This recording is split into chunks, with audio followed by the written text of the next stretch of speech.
Hey there. Tonight we're stepping straight into the shadows and candlelit corners of ancient Rome. A world where the city never really sleeps, and neither do its most overlooked workers. Imagine cobblestone alleys echoing with laughter, whispered deals, and sandals slapping on stone. But stay with me, because by the end of this chapter, you'll hear the wildest bit of ancient street marketing. Yes, including ancient Yelp. Reviews written right on the walls, and I promise you'll never look at graffiti the same way again. So if you're enjoying these stories that peel back the silk curtains of history, go ahead and hit like and subscribe, but only if you genuinely want more of this kind of journey. And while you're at it, drop a comment with where you're watching from and what time it is for you. I love seeing our little global bedtime crew gather from every corner of the world. Now, dim those lights, fluff up your pillow, and settle in. Let's take a slow, soothing stroll through the daily grind of a Roman prostitute. And trust me, it's not all orgies and laurel wreaths. So, here you are. You wake up, or if we're being honest, you sort of claw your way back to consciousness in a room so small you could touch both walls without even stretching. Welcome to your glamorous Roman work-from-home setup. If Silicon Valley invented the startup cubicle, Rome perfected the basement broom closet. Your official office/bedroom is wedged in the lower floor of a brothel, maybe squeezed above a tavern, or tucked into the back of a bathhouse. The sort of places where the air is thick, with the scent of wine, sweat, and the faint hope that today will be better than yesterday. The mattress beneath you is stuffed with straw and possibly fleas, and there's a lingering smell of spilled wine and last night's disappointment. If you're lucky, there's a battered little oil lamp flickering on the edge of your sleeping mat. If you're really lucky, no one's made off with it during the night. Your entire collection of worldly possessions, a chipped bronze mirror, a comb, a smudge of cheap rouge, and maybe a twist of faded ribbon, are shoved in the corner, as if they too are trying to escape. There's no running water, of course, no plumbing, unless you count the mysterious bucket you try not to make eye contact with. Bathing? That's a social event, best saved for the public baths later, where everyone shares the same cloudy water and awkward glances. But before you can even think about soaking off last night's regrets, you've got to make your office presentable. So you sweep out the dust, mop up the wine stains, and collect any wayward sandals left behind by the last customer who departed in a hurry. If you're feeling optimistic, you'll practice your best sultry half-smile in your little bronze mirror. This is not because it works, but because it's easier to fake confidence when you look the part. A customer once said you were charmingly awake, and you're still riding that high. In Rome, every day in the cellar starts the same, cramped, rushed, and powered by just enough dignity to get you through until lunch. Now, let's talk about the part of your morning routine that would make any modern HR manager cringe: hygiene. There's no private bathroom. That sort of luxury is reserved for Rome's upper crust, who, let's be honest, have fancier chamber pods, but still deal with the same basic problems. For you, the best option is the nearest public fountain, or if you're feeling brave and flush with a few extra coins, the communal bathhouse. If you're in a hurry, and you usually are, a splash at the fountain will have to do. You rinse your face, maybe swish some wine in your mouth if you're feeling fancy, and hope that the water's only been used for washing hands, not livestock. Soap? Forget it. If you're lucky, you've got a pinch of natron, a salty powder that exfoliates your skin, and, on bad days, your self-esteem. But on those rare mornings when coins jingle in your purse, you trek to the public baths. The baths are Rome's great social equalizer. Everyone's there, from merchants and soldiers to philosophers loudly debating the meaning of life, to a chorus of old men complaining about their joints. You undress, stash your clothes in a niche, and pray nobody pinches your only pair of sandals, and then wade into lukewarm water. That is, at best, a murky soup of conversation and someone else's toenails. You sweat in the steam room, scrape yourself clean with a curved strigil, and savor those 5 glorious minutes of being the cleanest person on your block, until you step outside and the city air reclaims you. After toweling off, you douse yourself with a splash of perfume, a blend of anything floral, herbal, or just strong enough to mask evidence of last night's clientele. You dust on a layer of chalky face powder, swipe rouge across your cheeks and lips, and drag some kohl around your eyes. This isn't about beauty. It's battlefield camouflage for fatigue. Your clients want allure, not evidence that you've already negotiated with 3 senators and a sailor before noon. Once you're reasonably clean and convincingly perfumed, it's time to get dressed for your very public line of work. Here's where Roman society's rules get creative. Forget the flowing stola of a respectable matron. That's off limits. Instead, the law requires you to wear the female toga, a garment that, in a twist of fate, signals not political ambition, but professional availability. Picture this. Instead of crisp, dignified white, your toga is short, bright, and as flashy as you can make it. You want to stand out amidst a crowd of 1,000,000 Romans. Subtlety is for senators. You accessorize with whatever cheap jewelry you can get your hands on. Clattering bronze bangles, glass beads, maybe the odd pair of gaudy earrings.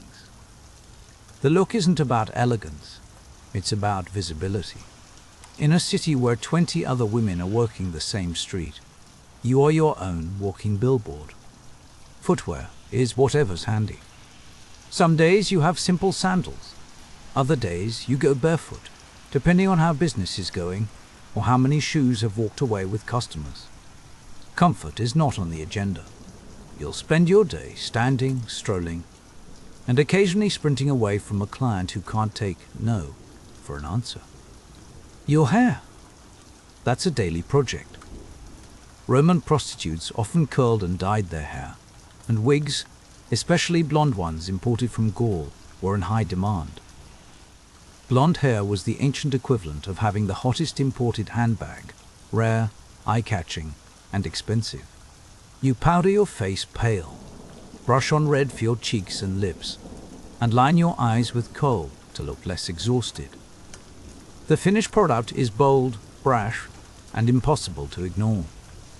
In Rome, your outfit is your resume, your business card, and your neon sign all rolled into one. Now that you're painted, perfumed, and dressed to impress, or at least to not vanish into the crowd, it's time for the real challenge, marketing yourself in a city that loves to judge, but secretly loves your services even more.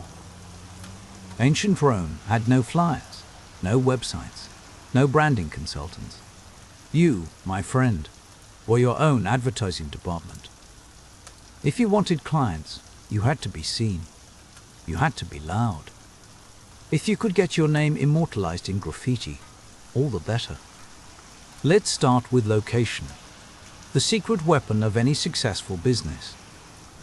If you work in a brothel, the infamous lupinar, your office, is already situated for maximum walk-in traffic. These brothels are always near the city's busiest hubs, the bathhouses, the markets, the taverns. Basically, anywhere people might be bored, tipsy, or easily persuaded. Think of it as ancient foot traffic optimization.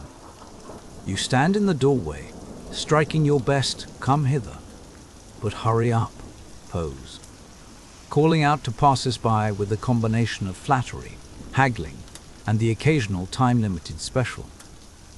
2 denarii, if you're quick. You may sound desperate, but you're competing with the girl next door who just dropped her price to 1. Rent waits for no one. If you're a freelancer, you work the city streets, drifting between temples, because nothing tempts a pious man like temptation itself, or loitering by the taverns, ready to chat up a legionary with a loose purse and looser morals. Sometimes, you might even strike up a deal near the forum, where respectability is high and hypocrisy is higher. But the real crown jewel of Roman marketing: graffiti. The walls of Pompeii are plastered with client reviews and self-promotions. Maritimus gave me the best night of my life. Felicia, 2 denarii. Very fast service. These weren't just random scribbles. They were ancient Yelp reviews, unfiltered and unregulated. Some women paid to have their names and specialties scrawled in prime locations, usually near tavern doors or on busy columns. Others relied on clients to leave feedback, which ranged from glowing praise to confused poetry about being robbed. If you weren't visible, you weren't earning. Your survival depends on this relentless self-promotion. If people don't know your name, your prices, and your general level of enthusiasm, someone else is going to get their business. In Rome, as in any cutthroat startup, the best PR wins, even if the public relations involve a bucket of chalk and a wall near the nearest wine shop. Let's talk about pricing. This is where Rome pretends to be a free market, but secretly judges every transaction. There's no union, no minimum wage, no HR department to mediate disputes. Your rates depend on supply, demand, and your ability to hold a straight face while someone offers you payment in bread or the promise of a better life. For most street-level workers, or those tucked away in lower-end brothels, the going rate is 1 or 2 asses, a bronze coin that's worth less than a glass of wine. Yes, you heard that right.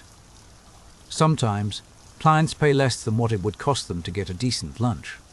Some even barter, offering food, a new pair of sandals, or, if you're really unlucky, a heartfelt promise to come back and pay next week. On the other end of the spectrum, you have the high-end meretrices, the luxury brand of Roman sex work. These women command silver denarii per client, sometimes several at a time, especially if they bring more to the table than just good looks. If you can carry a tune, recite a poem, or make witty conversation, you're suddenly in a different league. Some clients even prefer a session where you read a scroll or debate philosophy, because nothing says romance like arguing about the nature of the cosmos while half-dressed. Specialization is key. Maybe you're known for working with sailors, or you're the go-to for erotic dances, or you can recite epic poetry mid-transaction. Don't laugh. Someone out there is into it. The more unique your brand, the harder you are to replace. Repeat clients might get a discount, or maybe they just get a little extra time if they actually pay up front and don't smell like fermented cabbage. If you work for a pimp or a brothel owner, a good chunk of your earnings disappears before you ever see a coin. Some women are enslaved, which means they don't see wages at all, just food, shelter, and the distant dream of buying their freedom if they ever hit the Roman version of the lottery. And through it all, you navigate the sticky web of stigma and survival.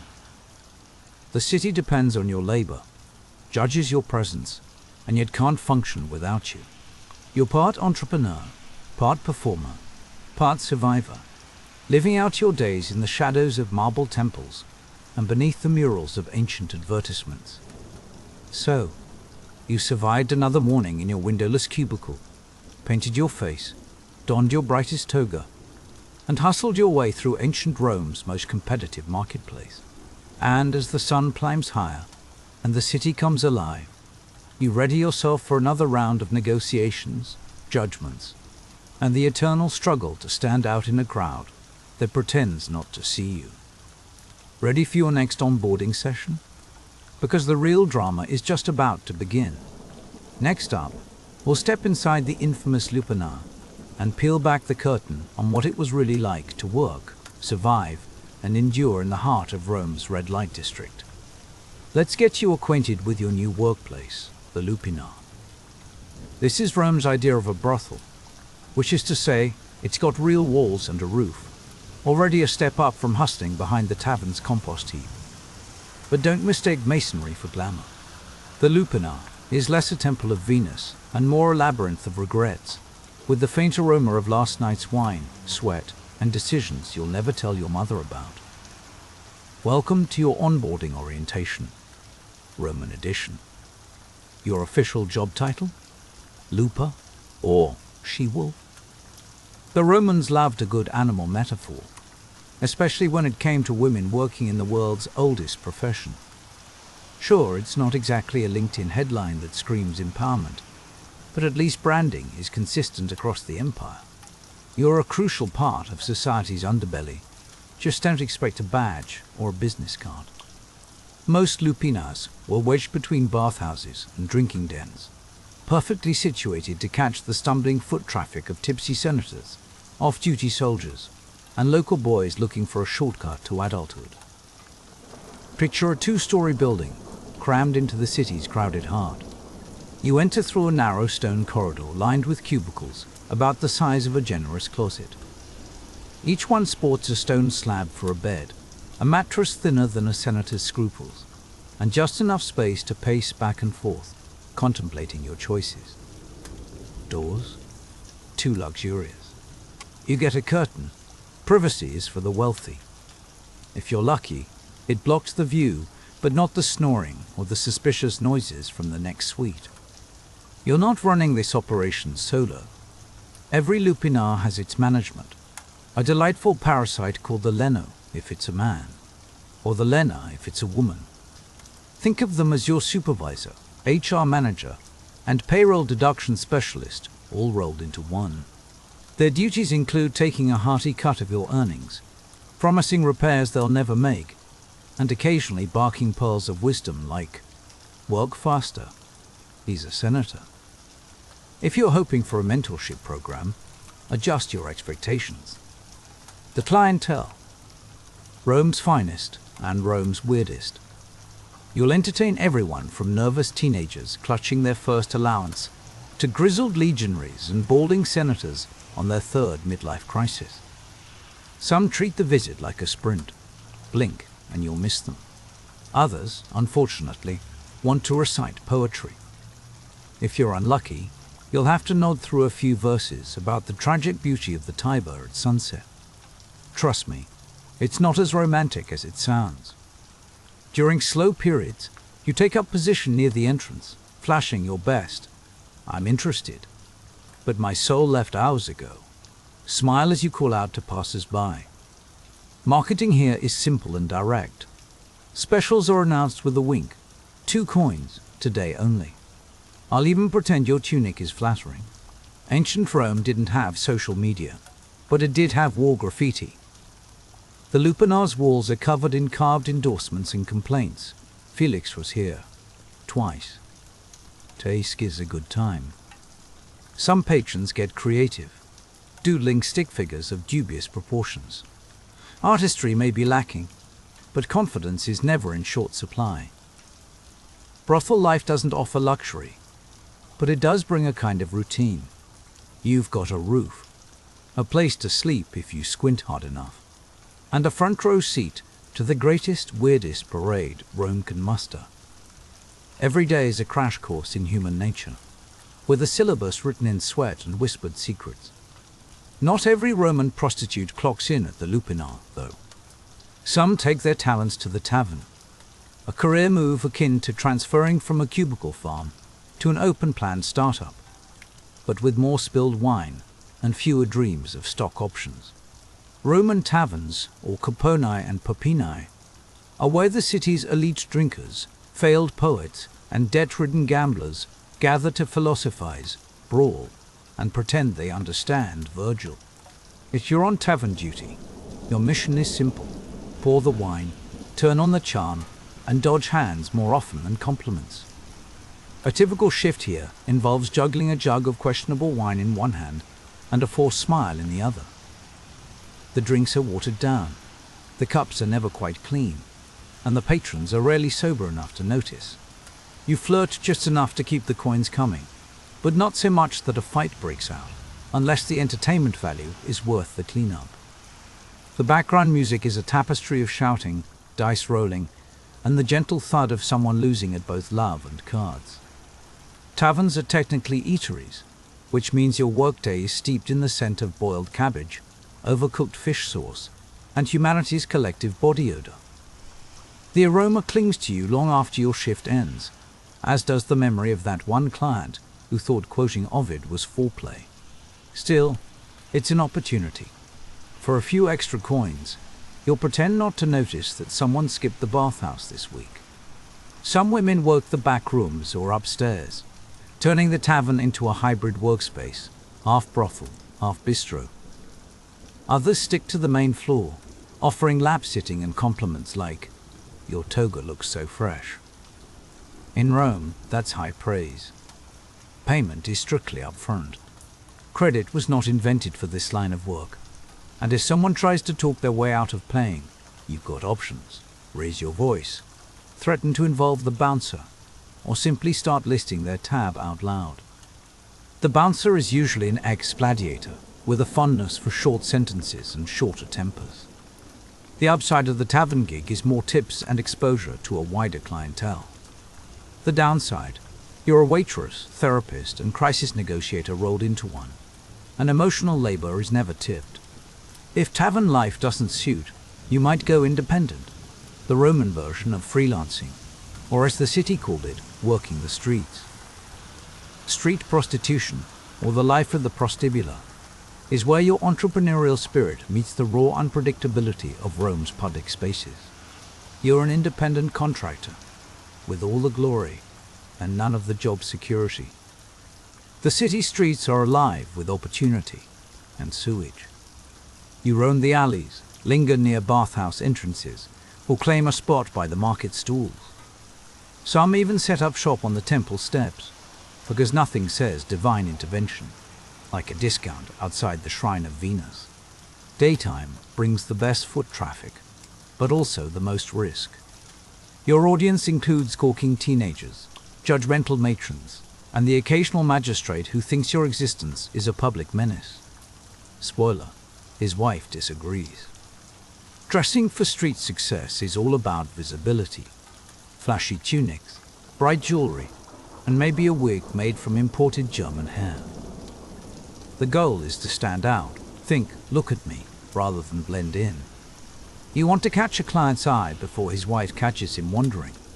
Approaching a customer is an art. Smile, compliment his sandals, and drop your rate into the conversation before the vigils, the Roman street police. Decide you're causing a public spectacle. Some clients are polite, others are haggling champions, and a few are just lost and asking for directions to the baths. You learn to judge intent by the jingle of coins and the intensity of eye contact. Competition out here is fierce. You're not just up against other prostibula, you're up against free lovers, party girls, and the occasional retired gladiator moonlighting for extra cash. Everyone is hustling for a handful of coins. There are no benefits, no overtime, and the only pension is your ability to run fast in sandals. Some carry knives for protection, others rely on tavern bouncers, and a few just hope tonight's clients aren't philosophers with opinions about everything except payment. Yet, despite the chaos, street work has its perks. You set your own hours, keep your profits, and answer to no one, except the occasional goat or philosophical heckler. In a city where most bosses are best avoided, being your own is as close as you'll get to freedom. Now, just when you think you've figured out the hustle, along comes your least favorite customer, the Roman tax collector. Rome wasn't just the birthplace of aqueducts and concrete. It also pioneered the fine art of making sure your most awkward transactions contributed to public infrastructure. Enter the vectigal ex capturis, the empire's answer to, how can we make your life slightly worse? That's right. Your nightly labor is helping to fund another public bath, possibly the same one you're banned from entering. This isn't some backroom shakedown. It's a fully sanctioned, state-run, paperwork-heavy tax, managed by the Publicani. These are the original bean counters, meticulous, humorless, and properly judging your perfume choices while scribbling on wax tablets. Every working prostitute, whether in brothel, tavern, or on the street, is expected to pay up. To make your business legal, you have to register with the ediles, Rome's answer to city inspectors, but with more moral superiority. Registration means your name goes on an official list of sex workers. Think of it as joining a trade union, but instead of benefits, you get the privilege of being branded. And yes, that's literal branding or tattooing, especially if you're enslaved. Some unlucky souls are marked with the word looper, or even their owner's name. This isn't about client convenience. It's about making sure you can never pass as respectable. In case you were wondering, the branding was for the city's peace of mind, not yours. The tax rates vary. Location, status, and your client base all play a part. Whether you're serving up philosophical debate to senators or discount deals to gladiators, Rome always takes its cut. Payment can be per act, per week, or whenever the tax collector decides to drop by. There's no deduction for emotional labor, awkward silences, or existential dread. Miss. A payment and you risk fines, arrest, or losing your license to hustle. Of course, if you know how to charm an Adar, enforcement can be flexible. Rome's bureaucracy is nothing if not creative. If you're already drowning in stigma, consider the tax the cherry on your existential sundae. Rome's message is clear. We disapprove of your lifestyle. Also, hand over 10%. Still, you can console yourself with the knowledge that your labor is paving the forum, one awkward encounter at a time. Maybe the next temple they build will actually answer your prayers. Legally, prostitution in Rome is a peculiar mix of tolerated, taxed, and endlessly judged. You have permission to exist and open contempt from almost everyone. The law says you can work. Society says you're a walking cautionary tale. Which brings us to the moral police, an unpaid army of senators, priests, matrons, and writers whose favorite pastime is shaming you while quietly funding your industry behind closed doors. At the top of the hypocrisy pyramid sits the Roman Senate. These are men who talk about restoring Roman virtue while keeping discreet tabs at every brothel in the city. Their idea of virtue? Whatever they're not currently being caught doing. Publicly, they rail against moral decay. Privately, they're regulars. The aediles, Rome's actual public officials, enforce laws about cleanliness, order, and public decency. Their job is to inspect brothels, fine women for advertising too obviously, and generally make sure that prostitution remains as inconvenient as possible. The irony. You're required by law to be obvious. Subtlety is not on the menu. Writers like Juvenal and Seneca have a field day. They lump prostitutes in with greedy merchants and educated women, mocking them in verse, while providing suspiciously detailed descriptions of brothel life. Research, they'll claim. Art, they'll say. You know better. Roman matrons, the respectable wives of the elite, are the silent judges of the street. They won't speak to you, but their glare is powerful enough to wilt a laurel wreath at 50 paces. Some have even campaigned to ban prostitutes from wearing jewelry or entering public baths. This is especially rich, considering most of their husbands treat the bathhouse like a second home. Through it all, you survive.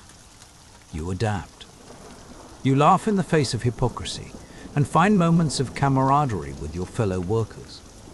You navigate a world eager to use your services, yet quick to scorn your existence.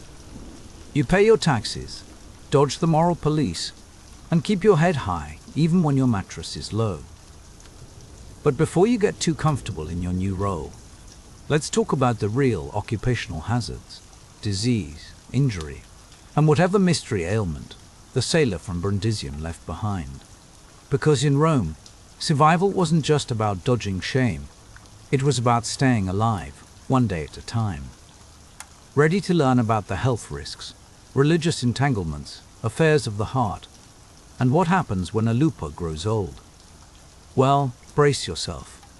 Working as a Roman prostitute came with certain occupational hazards, namely disease, injury, and whatever that thing was, the sailor from Brundisium left behind.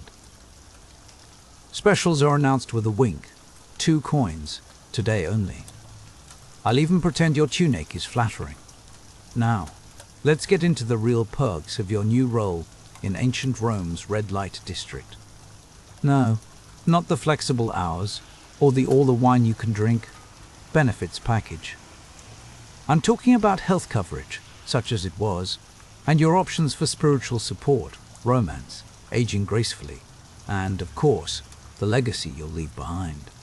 Welcome to your historical HR onboarding, Roman Brothel Edition. Please take a number, and don't touch anything you can't boil. First things first, your health and safety training. The Romans didn't have a department of occupational hazards, but if they had, every scroll would have started with vehement warning about disease, especially the kind that starts with a suspicious itch and ends with you wishing you'd just taken up sheep herding instead. Germ theory wasn't a thing yet, but everybody knew some men left more than coins on the nightstand. Roman writers, always generous with their imagery, described symptoms that range from the merely inconvenient, like burning, itching, and the kind of rash that makes you seriously reconsider your life choices, all the way to the truly catastrophic, including body parts that, let's just say, were no longer attached. The official medical advice: a cocktail of vinegar washes, herbal pastes, and frantic prayers to Venus, goddess of love and questionable career paths. Pregnancy, meanwhile, lurked around every corner like your least favorite supervisor.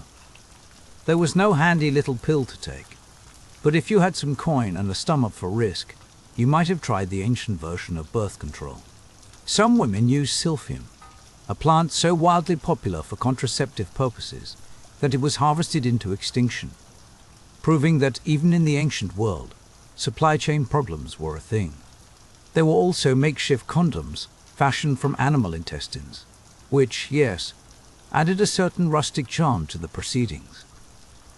And then the wool tampons, soaked in whatever herbal blend your local wise woman swore by. Effectiveness? Somewhere between possibly works and divine intervention required. If you did become pregnant, your options were as varied as they were bleak. Some women brought their children up right there in the brothel, passing on their family business firsthand. Others took their chances with foundling homes, where babies were left anonymously in hopes of a better fate.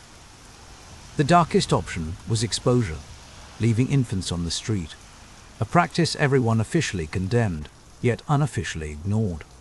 Ancient Rome was big on public morality, as long as nobody had to actually do anything about it. For the run-of-the-mill ailments, aching muscles, bruises, the occasional black eye courtesy of a rowdy client, your medicine cabinet featured 3 main items: wine, whatever passed for opium, and a slap from your brothel manager if you complained too loudly. If all else failed, you might drag yourself to the temple of Asclepius, god of healing, and sleep on the cold stone floor in hopes of a miraculous, dream-induced recovery. Wellness culture in Rome was less spa weekend and more nap, with supernatural side effects and a 50% chance of fleas. Hygiene, you ask? Let's just say the standards were ambitious. No gloves, no antiseptics, not a single soul washing their hands before providing services. The only thing spread faster than rumors in your line of work was infection. You learned to live with it, or you didn't. But the physical toll was only half the story. The emotional weight, anxiety, depression, trauma, came bundled with the job description, no extra charge. Rome didn't have therapists, unless you counted the stray cat that wandered through the brothel, purring in exchange for scraps and listening without judgment. Your real support system was other women in the trade. You shared stories, wine, and the sort of laughter that only comes from mutual exhaustion and gallows humor. The HR department, in your case, was a chorus of voices whispering advice over a chipped cup of wine. Now, let's talk about your spiritual benefits package. In Rome, the gods were always watching, sometimes judging, sometimes cackling, but rarely intervening in any useful way. Officially, the state religion was all about public sacrifice and civic virtue. Unofficially, most people, especially those in your profession, hedged their bets with personal rituals and offerings. Venus, goddess of love and beauty, was your patron saint of last resort. Many prostitutes kept tiny shrines to her, adorned with flowers, perfume, or the occasional shiny coin. The hope, a little divine help, attracting wealthy clients, or at the very least, ones who bathed more than once a fortnight. Fortuna, goddess of luck, was another favorite in your spiritual toolkit. Given the randomness of your daily earnings, ranging from gold bracelets to leftovers and empty promises, praying to Fortuna became a daily ritual. Maybe you'd slip a charm into your sandal, or mutter a prayer before opening the door to a client who looked suspiciously like trouble in human form. But Roman religion wasn't all incense and poetry. Superstition ran deep, and when things went wrong, you blamed the spirits, the evil eye, or your rival down the hall.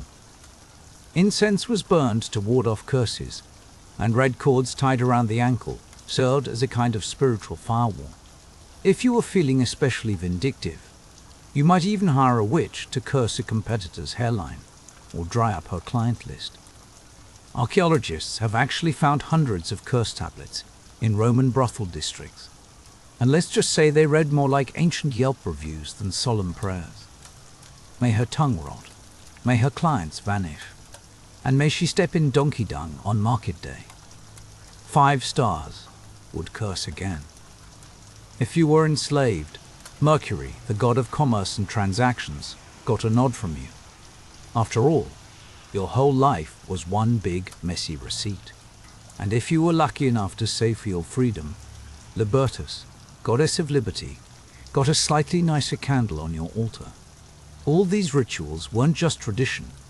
They were a way to feel some control in a world that judged you, taxed you, and left you to fend for yourself. Now, let's tackle the question of love. You might think that in a job where affection is literally on the menu, romance would be a lost cause. But the reality is, love was a messy, complicated, and sometimes hilarious part of the brothel grind. Clients fell in love all the time, or at least claimed they did, usually after 3 cups of wine and a dramatic speech about how different you were. Some were sincere, some were drunk, and some just wanted a discount. "No, really, I mean it this time," they'd say, clutching your hand with the intensity of a man who knows he's overdue on payment. You quickly learn to smile, listen, and mentally tally up how much they still owed you. Some women reciprocated, or at least pretended to. Emotional labor, after all, was part of your job description, right next to smile convincingly and pretend his toga doesn't smell like despair. Occasionally, genuine feelings developed, a flicker of attachment, real affection, or at least a mutual sense of exhaustion. But, more often, romance was a dangerous distraction. Rome had laws for everything, and as a prostitute, you were legally labeled infamous, which meant you couldn't marry a citizen even if you wanted to. Not that it stopped anyone from trying. There are actual stories of prostitutes who fell in love with their regulars, promised freedom, marriage, maybe even a little house with a garden. But more often than not, those promises evaporated faster than cheap perfume the moment a new woman with better eyeliner appeared. Some clients really did care though. Some even managed to free their favorite companions, showering them with gifts, poems, and, on rare, lucky occasions, official manumission. But these stories were the exception, not the rule. Real bonds were more likely to form with your co-workers. You endured the same insults, swapped lice, and shared whispered jokes in the dead of night. These friendships could become sisterhoods, the kind of deep connection forged under pressure. Sometimes, they even blossomed into quiet romantic partnerships, hidden from a society convinced that women could only fall in love with men who owned at least 3 swords and a villa. And then there were the lies you told yourself, that you'd quit soon, that your best client would whisk you away, that if you saved just a little more, you'd open a perfume shop in Ostia and never look back. Maybe these were just dreams, but in Rome, Everyone had a fantasy. Yours just involved better lighting and fewer surprise rashes. Now, let's discuss the Roman career ladder, such as it was. In this business, beauty was your currency, and youth was the exchange rate. So what happened when the blush faded? Your clients stopped lingering, and your knees started making more noise than the street vendors. It's simple. You aged out, but you didn't vanish. Some women, either through shrewd saving or having a client who actually followed through on their promises, managed to buy their freedom and start over. The luckiest opened taverns or bathhouses, renting out rooms to the next generation of desperate dreamers. Others became madams, the brothel's version of upper management. The job description shifted from smile and flatter to intimidate, threaten, and keep the books balanced. You didn't need youth or beauty for this role, just a voice that could cut through a crowded atrium and a stare that could curdle milk. Clients feared you, workers pretended to respect you, and the city's tax collectors sighed every time you appeared. Some retired sex workers pivoted into fortune-telling, because after years of hearing confessions and watching people make the same mistakes, predicting doom was just another Tuesday. Others became unofficial therapists, wise women or herbalists, offering advice with a side of sarcasm and a pinch of questionable medical wisdom. But for most, there was no pension plan or golden handshake waiting at the end. Many kept working, adapting their marketing from blushing flower to experienced and discreet. Awkward eye contact is free. Physical appearance mattered, but so did reputation. If you were known for your conversation, kindness, or, let's be honest, your uncanny ability to read a client's palm, you could stay in demand long after your prime. And for those with no savings, no patrons, and no luck, the choices were harsh. You might beg, clean temples, or take whatever work you could find until your hands resembled shriveled olives. Rome didn't care how you grew old, just that you did so quietly, without disturbing the marble statues or the moral sensibilities of your betters. Here's the truth that never made it onto a marble pedestal. For many, survival itself was an achievement. If you made it to old age with your wits and at least one functioning sandal, you were already a legend in your own right. When people picture ancient Rome, they see gleaming statues, thunderous speeches, and emperors with wildly complicated family trees. They almost never imagine the woman leaning against a brothel doorway, adjusting a wig and calculating how many coins she needed to avoid hunger for another week. Roman prostitutes didn't just work in the shadows, they were actively kept there by history, snipped out of the noble narrative, so school children could learn about aqueducts without asking awkward questions. But these women appeared everywhere. You could find them in graffiti, legal records, satire, poems, love letters, curse tablets, and even actual receipts. And yes, that really happened. They were woven into the fabric of daily Roman life, even as the city treated them like morally contagious wallpaper. What history usually gets wrong is the idea that these women were either powerless victims or cartoonish seductresses. In reality, many were smart, adaptable, and, frankly, probably better at business than half the Senate. They could read a client, negotiate terms, steer clear of trouble, and hustle a living in a city where gladiators got applause, and women in the wrong shoes got stones. They weren't a monolith either. Some were enslaved, some free. Some catered to the rich and powerful, others scraped by on whatever they could get. Some despised every moment, while others carved out small pockets of power and routine. Most existed somewhere in between, pretending, like everyone else in Rome, that they weren't tired. Their stories were almost never written by them. Instead, they survived through the pens of poets, the diaries of moralists, and the hasty scrawls of archaeologists, translating Pompeii's raciest graffiti. But here's what's remarkable. Even after centuries, they're still visible, in stone carvings, in sarcastic graffiti, in legal loopholes, and offhand mentions in love poems. These women were erased from respectability, but not from reality. They worked, laughed, schemed, wept, and endured, all without marble statues or gilded tombs, just faded ink on crumbling walls. Maritima was here, and worth every coin. So next time someone waxes poetic about the glory of Rome, remember, behind every toga-clad philosopher was a working woman keeping the economy and the gossip alive. And as you step out of the Roman brothel's shadowy corridor, brush the dust from your sandals and move forward in history. Prepare for your next onboarding, the Viking Healer's Toolkit. In the world of the Vikings, warfare was a constant presence, and with it came injuries, deep cuts from swords, axe wounds, broken bones, and burns from fire and frost. Let's see how the Norse handled their own version of workplace safety. Now, imagine yourself as a freshly onboarded Viking healer. Congratulations!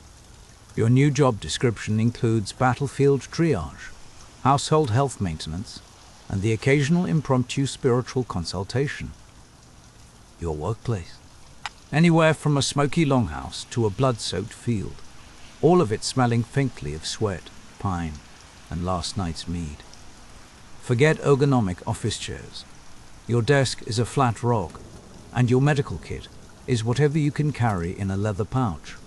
Meanwhile, your clients, also known as warriors, farmers, and the odd berserker who thinks he's invincible, are showing up with everything from battle wounds to fevers, and they expect results. No pressure. We begin, as always, with blood. Viking life is more Game of Thrones than cozy bedtime story, and injuries are the cost of doing business. Swords slice, axes cleave, and arrows do whatever arrows do best, usually at the most inconvenient moment. When the chaos settles, everyone's looking for the Leknir, the healer, and, lucky you, that's now your job title.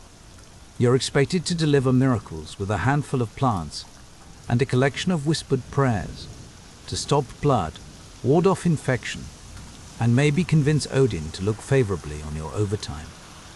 Your first line of defense is yarrow, or as you'll soon know it, Achillea milfolium.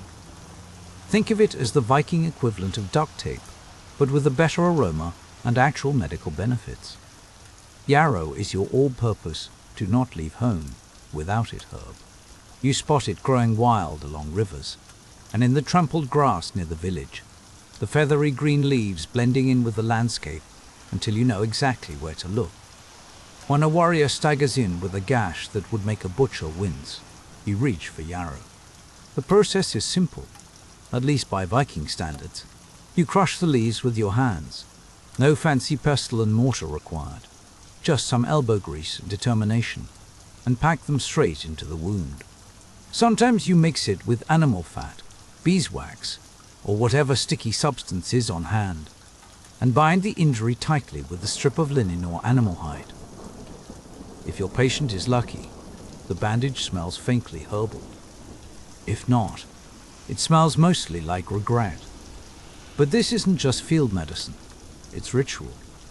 As you dress the wound, you might mutter a chant, or offer a quick prayer to Odin, because Viking HR requires a little spiritual coverage with every medical procedure.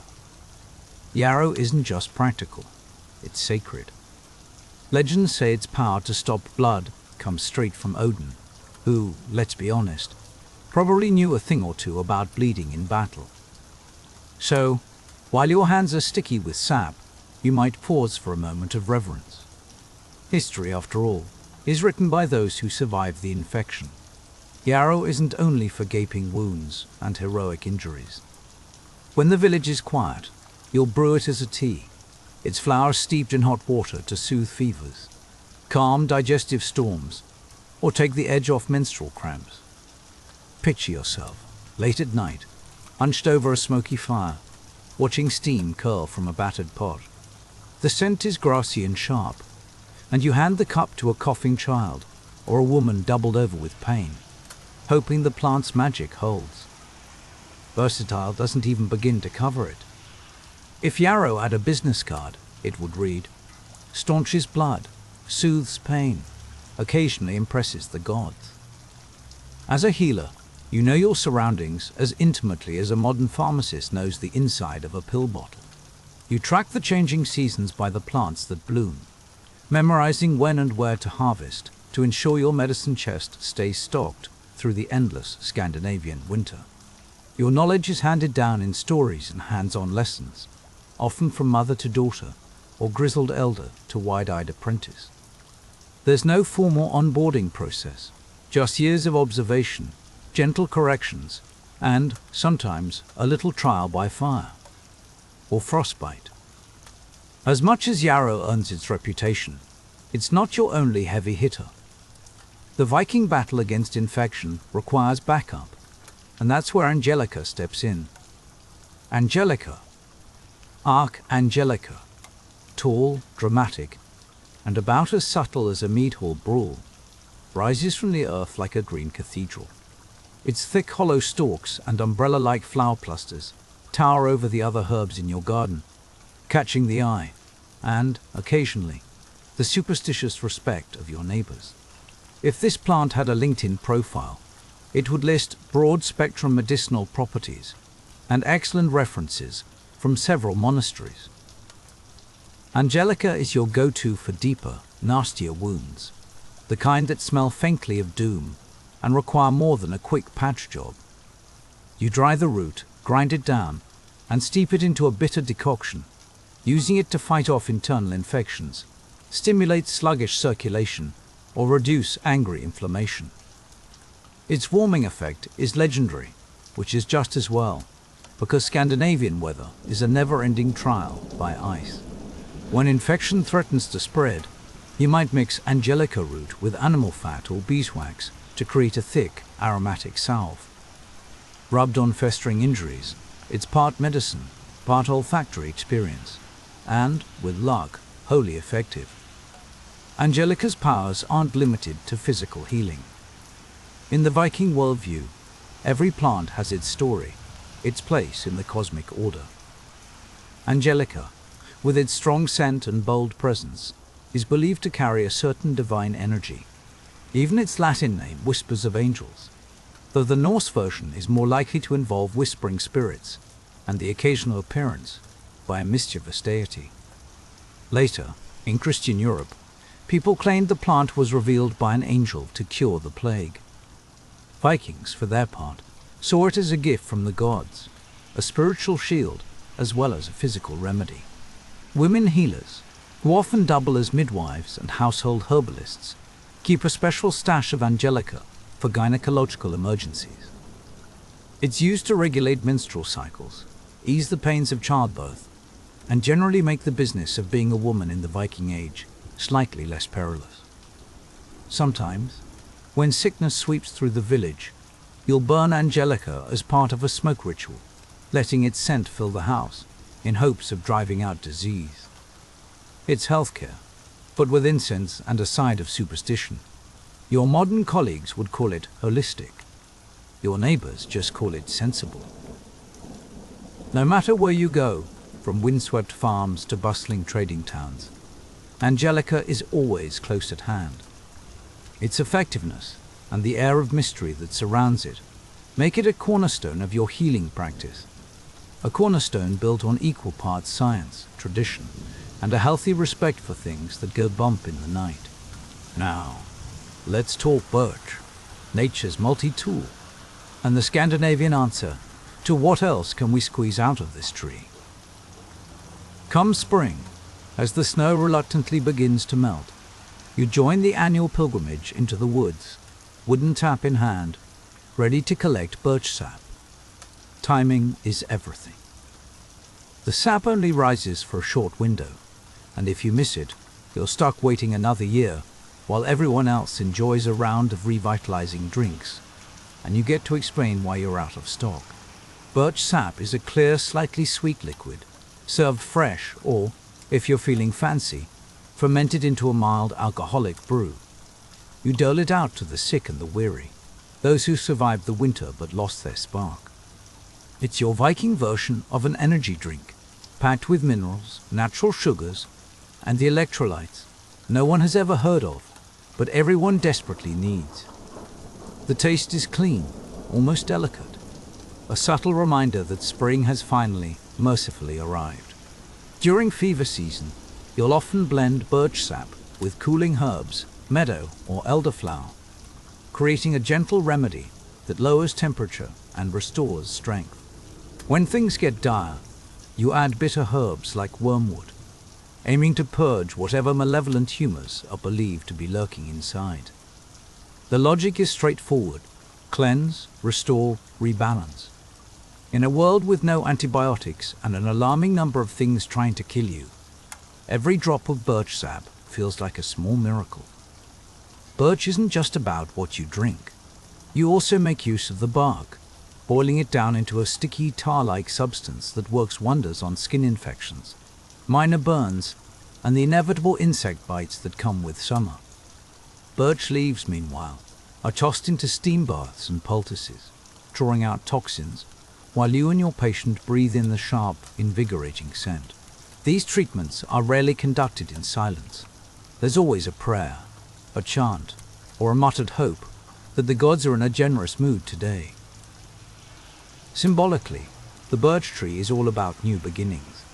It's the first to shoot up after fire or felling, turning charred ground into something green and hopeful. Its sap is more than a drink. It's a promise that even after the longest winter, life finds a way back. As a healer, you treasure this annual ritual, the tapping, the gathering, the first sweet sip, because it marks the turning of the year and the stubborn endurance of your community. So, as you scrape the last bit of birch sap into a battered cup and hand it to a patient whose face is slowly regaining its color, you understand that your job is never just about wounds and fevers.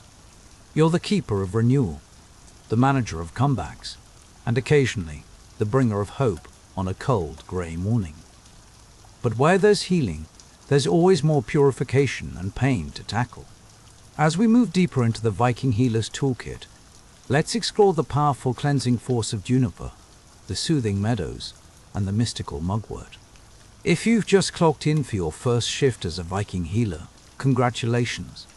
Your onboarding package comes with a handful of sharp juniper needles, a nose full of smoke, and the faint but persistent possibility of spiritual enlightenment. Let's be honest. In the Norse workplace, your HR manual is probably just a bundle of herbs and a warning not to inhale too deeply. Here's your first lesson. Juniper is not just for fancy gin or rustic Instagram decor. In the rocky, wind-chilled neighborhoods of Scandinavia, these prickly bushes are the backbone of your entire purification department. So, picture this. You're trudging across rough, stony fields, your sack of herbs rattling at your side, and you spot a stand of juniper, all tough green needles and clusters of blue-black berries. Viking healers, your new colleagues, swear by this stuff. If you want to scrub away sickness, bad luck, or just the lingering smell of old fish from your longhouse, juniper is your go-to. You'll be burning it, boiling it, brewing it, and possibly even waving it over your head while chanting about Odin. Welcome to the job. Let's start with the basics.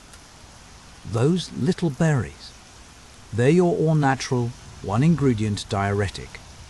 If one of your patients is swollen, feverish, or feeling like they've just lost a drinking contest with Thor, you whip up a juniper tea or a decoction, and suddenly their kidneys are working overtime. Out goes the excess water, along with whatever toxic souvenirs they've picked up from drinking out of questionable streams. The Vikings didn't have antibiotics, but juniper berries do have mild antiseptic powers, which means they could help with infections, at least a little. It's not exactly penicillin, but hey, you work with what you got. But juniper isn't just for internal cleansing. Your most dramatic presentations, think, liking PowerPoint with smoke, come when you burn dried juniper branches. This isn't just for mood lighting or to cover up the scent of last week's leftover stew. You fill a house, a ship, or your favorite steam bath with juniper smoke, And you're not just waving at invisible germs. The plant's antimicrobial compounds actually do help disinfect the air, which, considering the ventilation situation in most Viking homes, is kind of miraculous. After an outbreak, or after someone dies, you might be called in to perform a smoky, aromatic ritual that's equal parts science experiment and spiritual exorcism. Now, about those steam baths.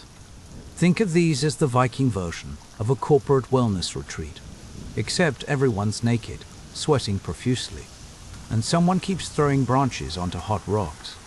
Juniper branches get tossed onto the stones or into the water, filling the air with a sharp, invigorating scent that opens your lungs and makes you feel like you might actually survive another winter. The steam lifts the volatile oils from the needles, and suddenly everyone's breathing easier. Heavy sweating is encouraged, if not mandatory. The logic is that it drives out toxins, bad spirits, and the general malaise that settles in after months of darkness and salted fish. But juniper's role is bigger than just cleaning up after the latest plague or family drama. You'll find its branches hanging over doorways. Think of it as the original home security system, or bundled into amulets for travelers. It's the Norse answer to bad vibes and uninvited supernatural guests. The earthy fragrance is a bit like a memo from Mother Nature. You're resilient, you're protected, and, if all else fails, at least your heart doesn't smell entirely like wet wool and regret. In the great ledger of Viking plant remedies, juniper stands as a stern but reliable guardian. Its needles are sharp, its berries potent, and its smoke is both shield and signal, warning the world that here lives someone under the protection of both science and something a little stranger. But let's say your clients aren't just worried about evil spirits or the threat of minor plagues. Maybe they're suffering from the daily grind, aching joints, splitting headaches, the kind of discomfort that comes from hauling barrels or rowing for hours against the wind. That's when you, the ever-prepared Viking healer, reach into your kit for Meadow, officially known as Meadowsweet, or if you're feeling fancy, Filipendula ulmaria. Now, Meadowsweet isn't flashy. It doesn't stab you with needles or fill the air with clouds of smoke. Instead, it grows quietly along riverbanks and in damp meadows, its delicate white flowers nodding in the breeze. But don't be fooled by the gentle appearance. This plant packs a punch when it comes to pain relief. Viking healers prized it for its ability to cool fevers, ease headaches, and soothe the kind of joint pain that comes from living in a world where ergonomic seating means sitting on a log. You dry the flowers and leaves, steep them into a fragrant tea, then serve it to anyone with a fever, a stubborn ache, or the kind of digestive problems that come from questionable preserved fish. Vikings didn't know about salicylic acid, but you do. It's the active compound in modern aspirin. That's right. Meadowsweet was basically the over-the-counter painkiller of the Viking world. Less fever, less swelling, more comfort, and, crucially, a slightly better chance of getting some sleep in a noisy longhouse. During the endless northern winters, with cold seeping into every bone, Meadowsweet became even more essential. Coughs, colds, and joint pain were as common as awkward family feasts. And for digestive upsets, Meadowsweet's gentle, calming properties help settle stomachs, ease heartburn, and smooth over the after effects of that experimental stew someone brought to the midwinter potluck. Sometimes, you'd blend it with chamomile or mint, if you could get your hands on those luxuries, to create a tea that addressed everything from headaches to heartburn. The sweet, grassy scent of the flowers didn't just calm the body, it soothed the mind. Healing rituals often involve more than just medicine. A gentle hand, a fragrant cup, a few reassuring words, and the subtle magic of a plant that connected the living to the cycles of growth and decay. Meadowsweet had a role in the realm of the spirit, too. Its flowers might be laid near a feverish patient, or even included in a burial, an herbal gift for the next world. Norse cosmology didn't draw sharp lines between healing the body and preparing the soul for its next big adventure. A whiff of meadowsweet could be as much about helping a dying elder find peace as it was about soothing a child's fever. Viking society adored strength. Just check out their branding. But they also understood the value of healing that was quiet, persistent, and almost invisible. Meadowsweet was the herb that got you through the night, helped warriors sleep, allowed children to recover, and let the elderly face the unknown with a little more comfort and grace. Now, if you're ready for something with a bit more mystique, something that blurs the line between medicine and magic, let's open your onboarding dossier to mugwort. Officially, it's Artemisia vulgaris, but in the break room, everyone just calls it the dream herb. This is where your job as a healer starts to sound less like medicine and more like a cross between HR, security, and the local shaman hotline. Mugwort doesn't just grow anywhere. You'll recognize it by its silvery, downy leaves and a scent that's sharp, bitter, and persistent, like the world's oldest air freshener. Across Northern Europe, mugwort held a reputation for being one of the most sacred plants you could use. It wasn't just about physical ailments. It was about bridging the gap between body, mind, and the unseen world. Viking healing never clocked out at just symptom management. It was always about the big picture. Medically, mugwort was a jack of all trades. You'd brew the leaves into a tea for stomach cramps, fatigue, or general malaise. If a patient's appetite was off, mugwort could coax it back. Viking women especially relied on it to regulate menstrual cycles and help with the endless uncertainties of childbirth. In a world without midwives on speed dial, your knowledge of mugwort might mean the difference between life and death. But mugwort's magic didn't stop at the physical. It was the original wellness supplement for the nervous system.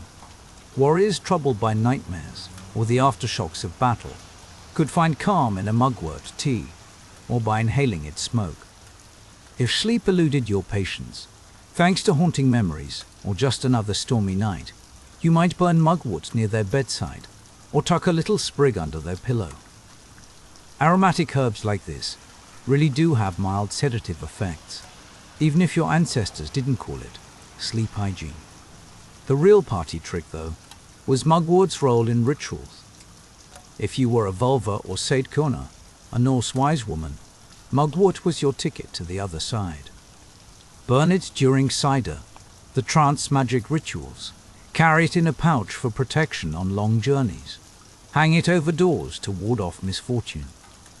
The rising smoke was thought to carry prayers to the gods or to banish spirits that had overstayed their welcome. Solstice ceremonies, seasonal transitions, emotional emergencies, mugwort was always there.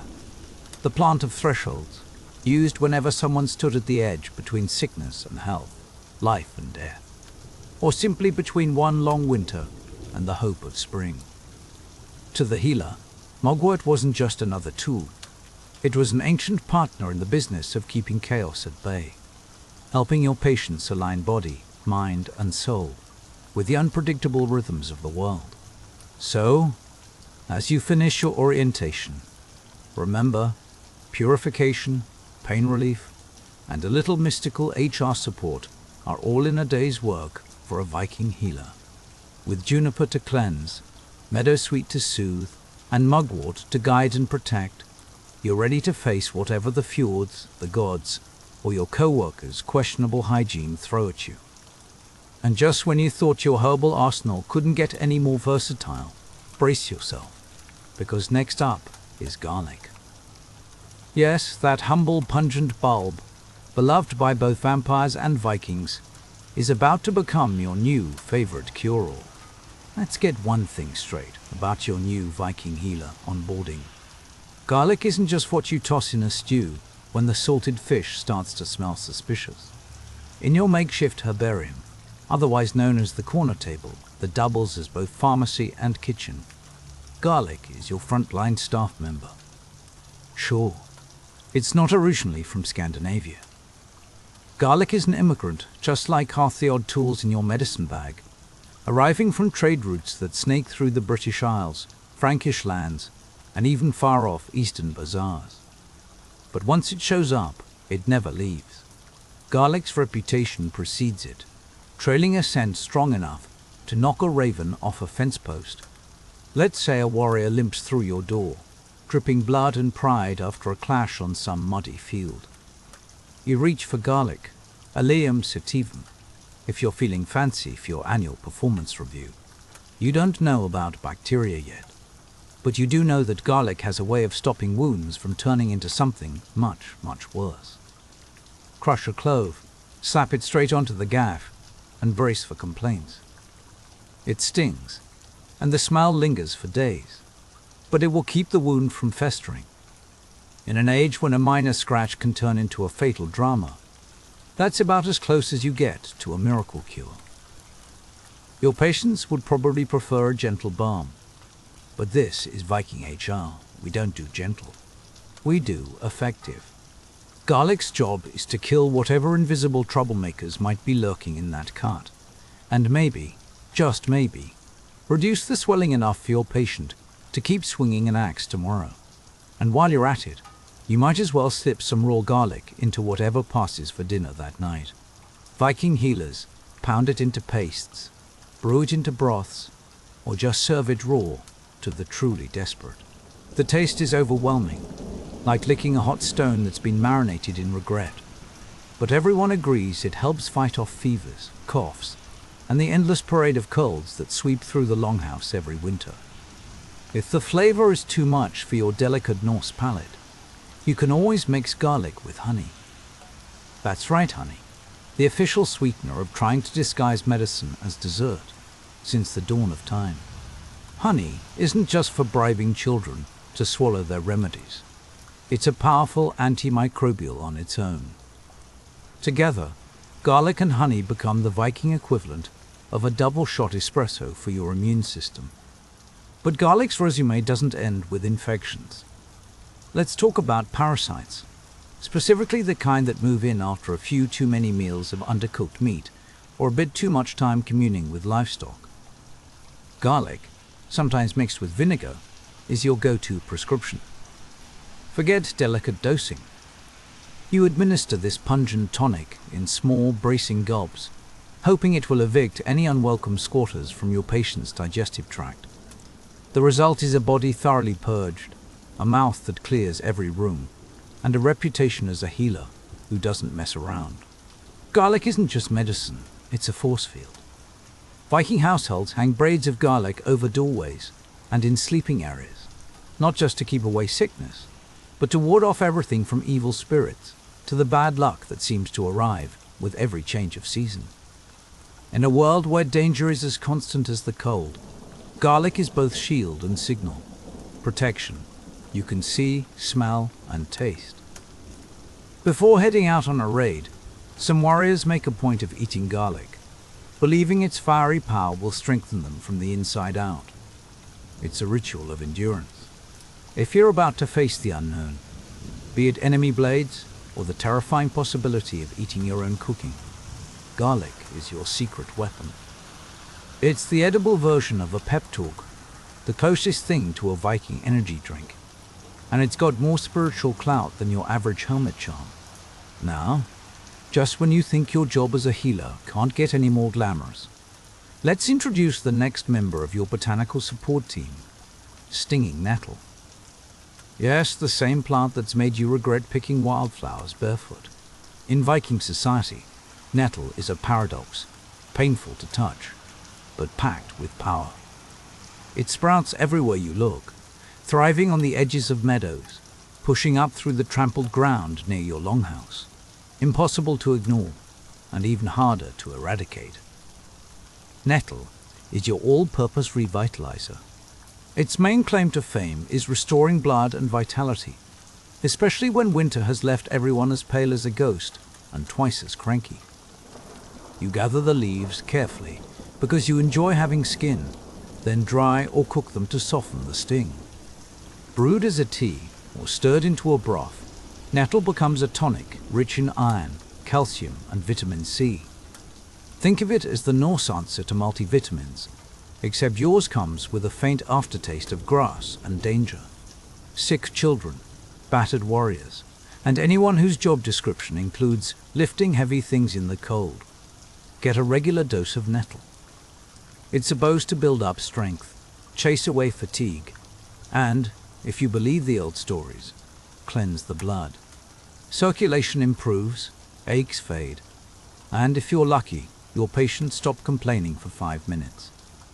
In times of food scarcity, when root vegetables start to look suspiciously chewy, and fresh greens are a distant memory, nettle tea is the line between recovery and relapse. But nettle isn't just for sipping. Sometimes you bring out the big guns, vertication. This is the part where you take fresh nettle stalks and whip sore limbs with them. Yes, you heard that right. No, there isn't a safe word. The idea is to wake up tired joints and muscles, get the blood moving, and drive away stiffness that settles in after long days of rowing or standing guard. It hurts. But so does arthritis, and at least with vertication, you get the satisfaction of knowing you're suffering for a reason. If you think nettle's only role is medicinal, you're missing half the job description. Its fibers are tough enough to turn into rope, fishing nets, or even thread for weaving cloth when flax and wool are in short supply. In the Viking world, where every scrap has to serve 2 or 3 purposes, nettle is a practical MVP. Health tonic, material resource, and the plant that proves resilience comes with a side of pain. Symbolically, nettle's story is about survival. This weed gets trampled, cut down, burned, and still comes back season after season. In a society where the climate is brutal and the odds are never in your favor, nettle is an object lesson in not only endurance, but thriving through adversity. For a healer, it's a reminder that sometimes the things that hurt you most are the same things that make you stronger. If you're looking for a corporate motivational poster for your longhouse, try a bunch of nettles and the slogan, persist. Of course, all of this knowledge isn't written down in some neat little training manual. Viking medicine is an oral tradition. Recipes, rituals, and cautions are handed down in whispers and songs, from mother to daughter, from wise woman to apprentice. You won't find neat labels or dosage charts, just the memory of what worked the last time, and the faith that your ancestors are watching over your shoulder, hopefully not critiquing your garlic chopping technique. Healing in the Viking world isn't just about treating a cough or closing a wound. It's about keeping the balance between body and spirit, between household and fate, between your frail mortal self and the whims of the gods. When you reach for yarrow, angelica, birch, juniper, mugwort, garlic, or nettle, you're not just making a medical choice, you're performing a ritual that links you to the world's deeper currents. Every treatment is both cure and prayer, a way to restore what's been lost and hold off what's always threatening to break in. And let's not overlook the workplace demographics. Women are the backbone of this medicinal HR department. In every longhouse, you'll find female healers running the show, tending to the sick, managing supplies, passing down herbal wisdom, and occasionally stepping into the role of seer when things get really weird. Some become Vulor, those legendary seer healers who mix prophecy with poultices and are called upon when the situation is so dire. Even the local chieftain stops pretending he's not scared. Their toolkit includes not just herbs, but sacred incantations and appeals to deities like Frigg, Air, or Frasier. Healing for them is about forging connections between the living and the divine, between the suffering and the stories that help them endure. Over time, as Christianity spreads and Norse gods start losing market share, much of this herbal tradition gets absorbed or quietly shuffled off stage. Monasteries pick up some of the old ways, rebranding them as saintly remedies, while other practices fade into rumor or superstition. But if you look closely, you'll still spot echoes of Viking healing in Scandinavian folk medicine and the growing interest in ancestral herbs. The real legacy of Viking healers isn't just in a list of plants or a handful of recipes. It's in the worldview they preserved. Nature as teacher, healing as both science and magic, and wisdom as something rooted in the land and carried in the hands of those who listen. So, if you're ever in a chilly longhouse, clutching a mug of questionable nettle tea, surrounded by the heady aroma of garlic and the low murmur of ancient songs, remember, healing here is a blend of pain, patience, and a stubborn refusal to give up. The Viking Healer's Toolkit is less about comfort and more about survival. Proof that endurance isn't just a trait, it's a legacy. Now, speaking of unlikely legacies, let's leave behind the smoky shadows of the Longhouse for the battle-scarred fields of France. By 1428, the political and military situation in France had worsened. And in the next chapter, you'll meet a peasant girl named Joan, whose own rise will challenge everything you thought you knew about history, heroism, and the power of conviction. Let's set the scene. France, 1428. The mood in the office, by which I mean the entire country, is somewhere between emergency all-hands meeting and doomsday clock at 1 minute to midnight. The English have scooped up most of northern France, and Orleans, one of the last big strongholds, is wrapped up tighter than a tax audit.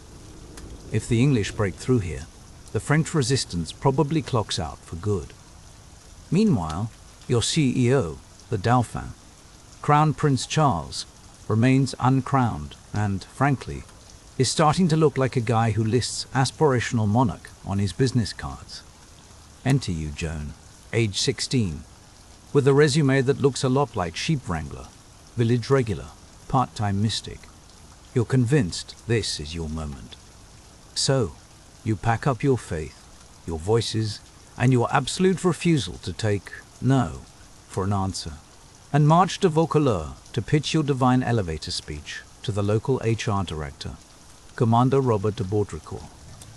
Now, Baudricourt and his team? They're not exactly rolling out the welcome mat. A teenager in a homespun dress claiming God's on the line and wants to talk military strategy. That's not standard protocol. At first, they laugh you off and suggest you, politely, go back to spinning wool.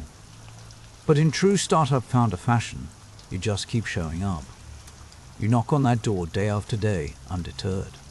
You speak with the kind of conviction that makes even the most cynical admin assistant start to question their life choices. Word spreads.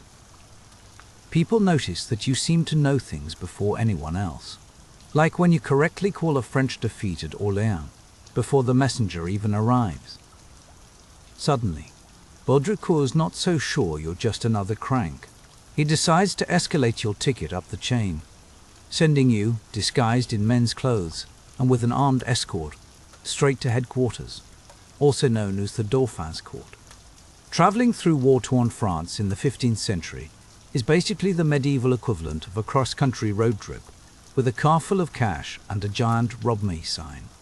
Still, you make it to Chinon, where the uncrowned Charles is holding court in what passes for royal splendor. A drafty castle that smells faintly of damp stone, fear, and overcooked stews. The court is buzzing with skepticism. Is this peasant girl a spy? A lunatic? A very creative prank? Charles, ever the cautious middle manager, decides to test you.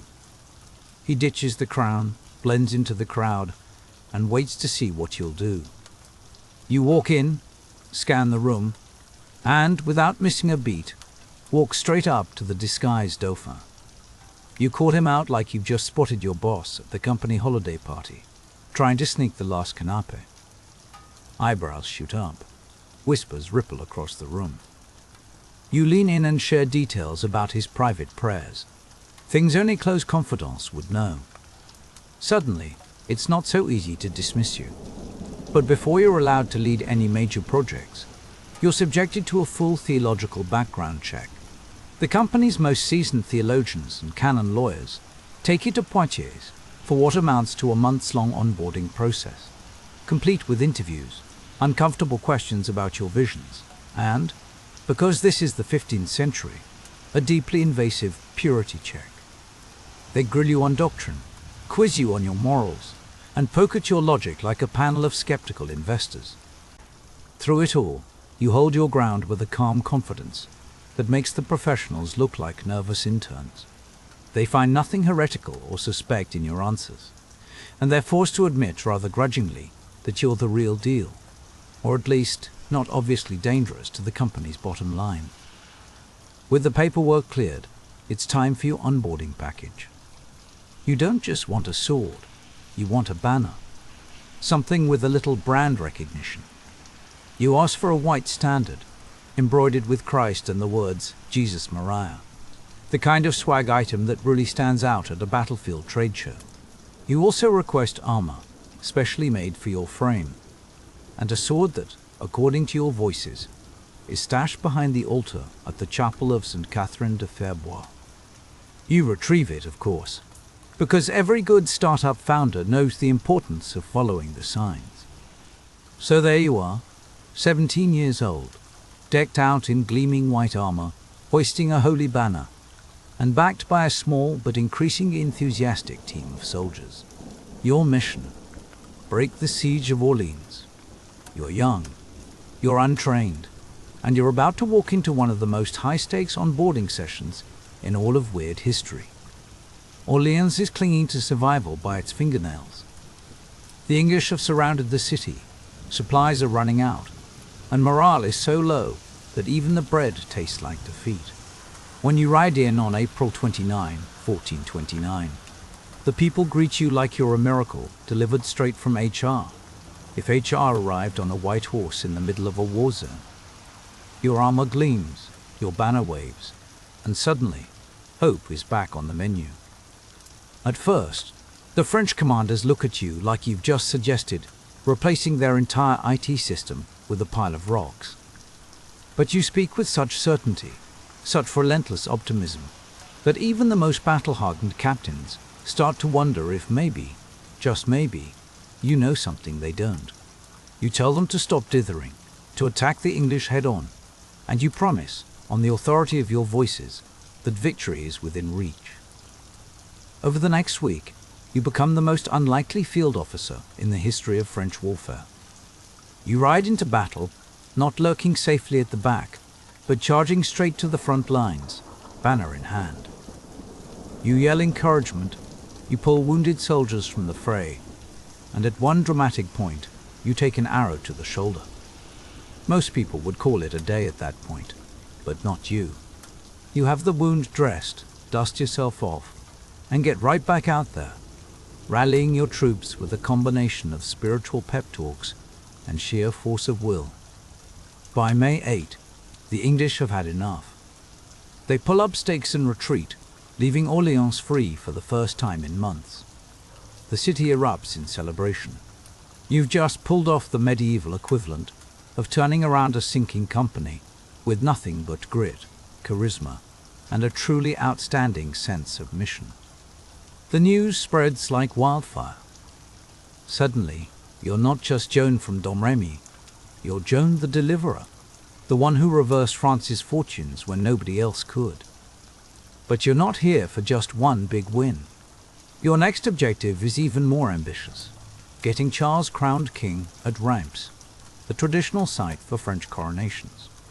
According to your voices, this isn't just good PR, it's a divine necessity. Problem is, Reims sits deep in enemy territory, and getting there will require marching an army through hostile lands, dodging English patrols, and praying the supply lines held up. You're undaunted, of course. You assure everyone that God has already cleared the path. As you move along the Loire Valley, you notch up victories at Jargeau, Neungso, Loire, and Beaugency. Each success draws more recruits to your banner, and towns start opening their gates before you even arrive. The legend grows. Resisting Joan, people whisper, is like trying to argue with a thunderstorm. By July 1429, The royal procession, army, court and all, sets out on the so-called Coronation Road. Cities surrender without a fight, their leaders practically tripping over themselves to hand you the keys. Even the smell of fear in the air is starting to give way to cautious optimism. You finally reach Reims on July the 16th. The city's leaders hesitate for all of a day before deciding that, on balance, letting you in is better for everyone's health and career longevity. The next morning, you stride into the soaring cathedral, its stone walls echoing with centuries of royal anointings and the nervous shuffling of courtiers. Charles kneels at the altar. You stand beside him, holding your now famous banner high overhead. The Archbishop anoints Charles with the sacred oil, and with that, France has a king again, Charles VII and you're counting. For you, John, this is the moment your voice is promised. You've taken the Dauphin from maybe Sunday monarch to crowned king, all in the space of a few months. The crowd in the cathedral surges with joy. Outside, people shout your name as a living legend.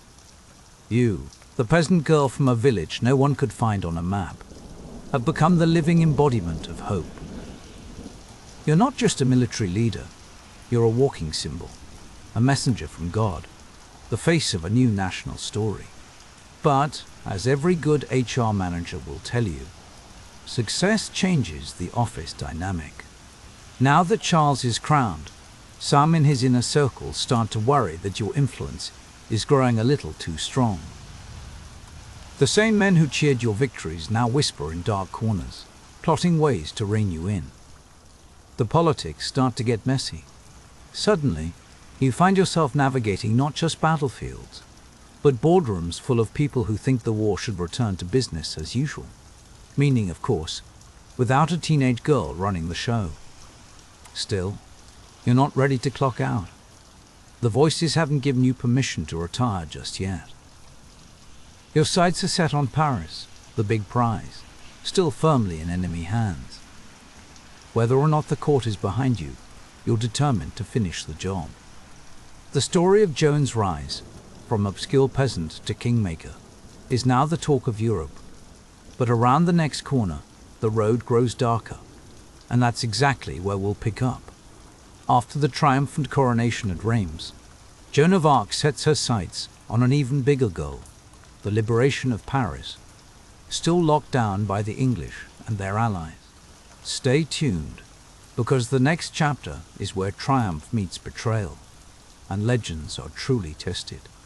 With the coronation at Reims behind you, Joan of Arc, newly promoted from peasant visionary to the unofficial CEO of French morale, you decided it was time to take on your boldest quarterly objective yet, the liberation of Paris. This wasn't just about reclaiming real estate. For you, Paris was the beating heart of France, the headquarters of legitimacy, and the next logical step on your divine project management checklist. Sure, the ink on Charles's kingly business card was barely dry, but you were ready to push forward. Unfortunately, King Charles VII, your freshly minted boss, was suddenly all about risk management. His advisors, who had never met a strategic retreat they didn't like, started whispering about truces and peace negotiations with the Burgundians. Diplomacy was the new office buzzword. But you weren't buying it. In your view, waiting would only let the English and their Burgundian partners strengthen their grip.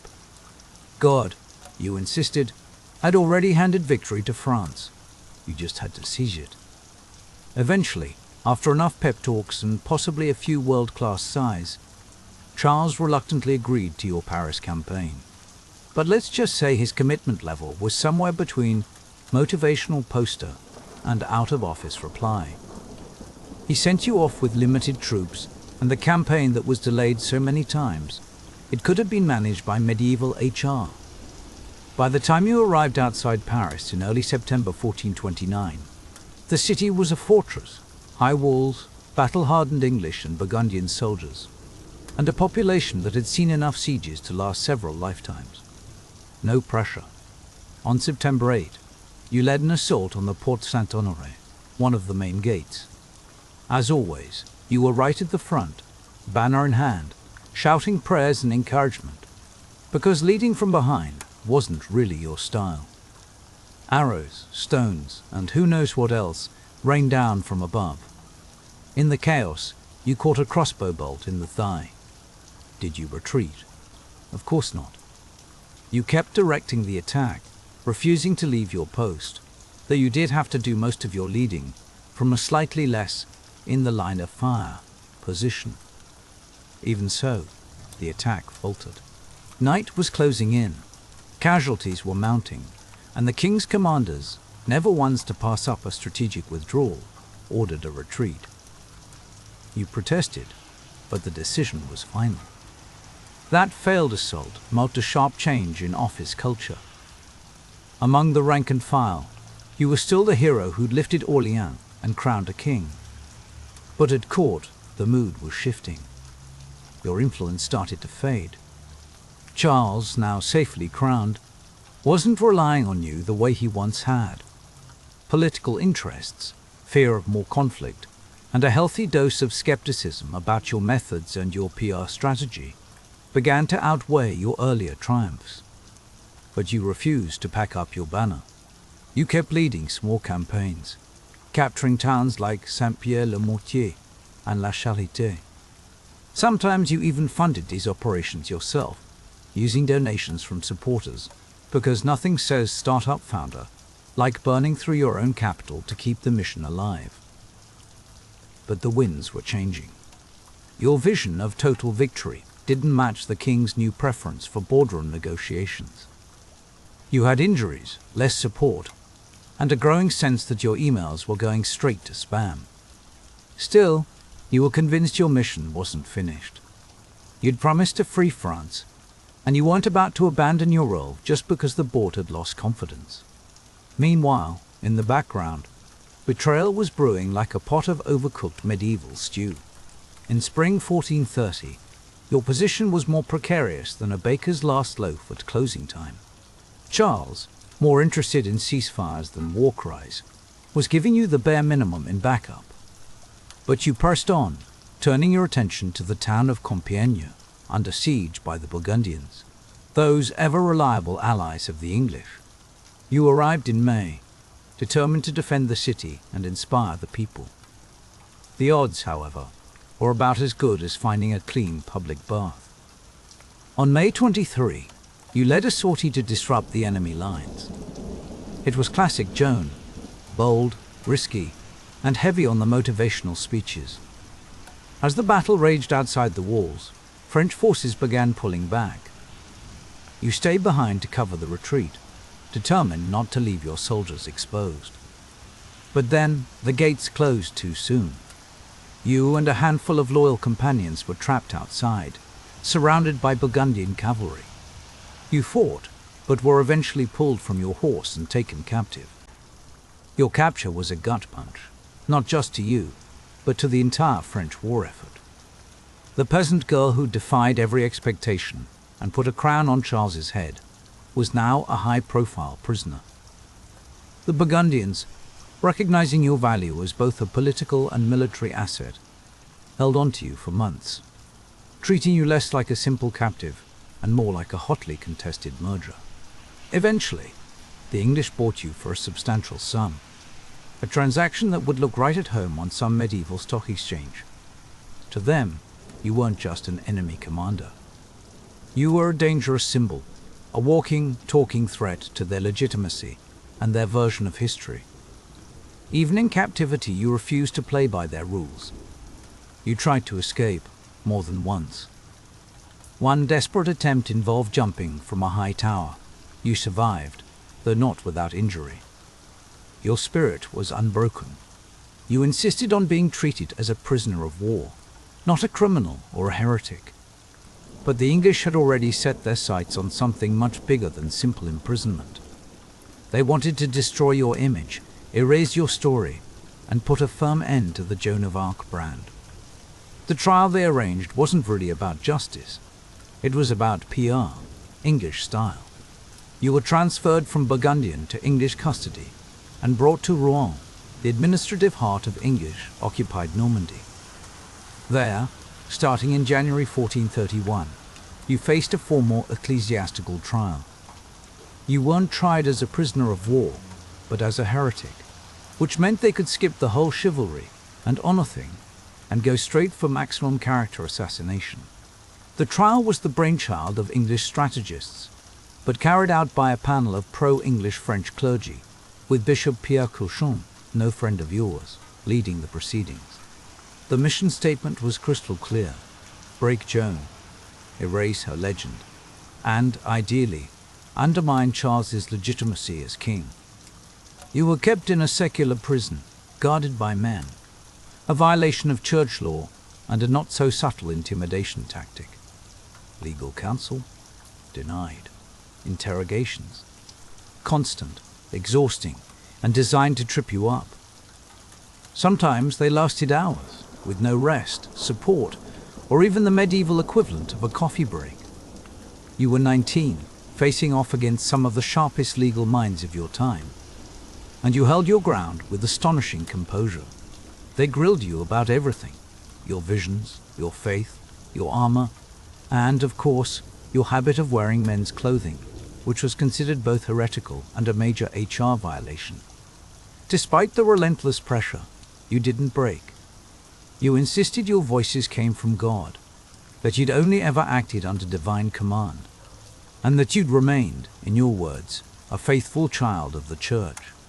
At one point, they asked if you believed you were in God's grace, a classic trap question. Your answer was legendary: if I am not, may God put me there, and if I am, may God so keep me. It was humble, defiant, and so perfectly Joan that even some of your interrogators were reportedly impressed. But the trial was never about truth. Political necessity always trumps inconvenient facts. You were condemned for heresy, mostly because you refused to renounce your visions and wouldn't give up your male attire, which, you pointed out, you wore in prison for your own safety. The sentence: death. The board had convened, the verdict was in, and the girl who once turned the tide of war was now to be erased, not on the battlefield, but by a court determined to delete you from the official company history. May 30, 1431. You're led out into the marketplace of Rouen, tied to a wooden stake in front of a crowd. Some there for justice, some for spectacle, some simply because there was nothing good on medieval Netflix. You're just 19. As the flames climb higher, you call out the name of Jesus again and again. You ask for a cross to be held before your eyes. A soldier, moved by your courage, hands you a small wooden cross, and you face death with a calm that shakes even your executioners. Your death is supposed to be the last word, a warning, a message, a final act in the containment of dangerous ideas.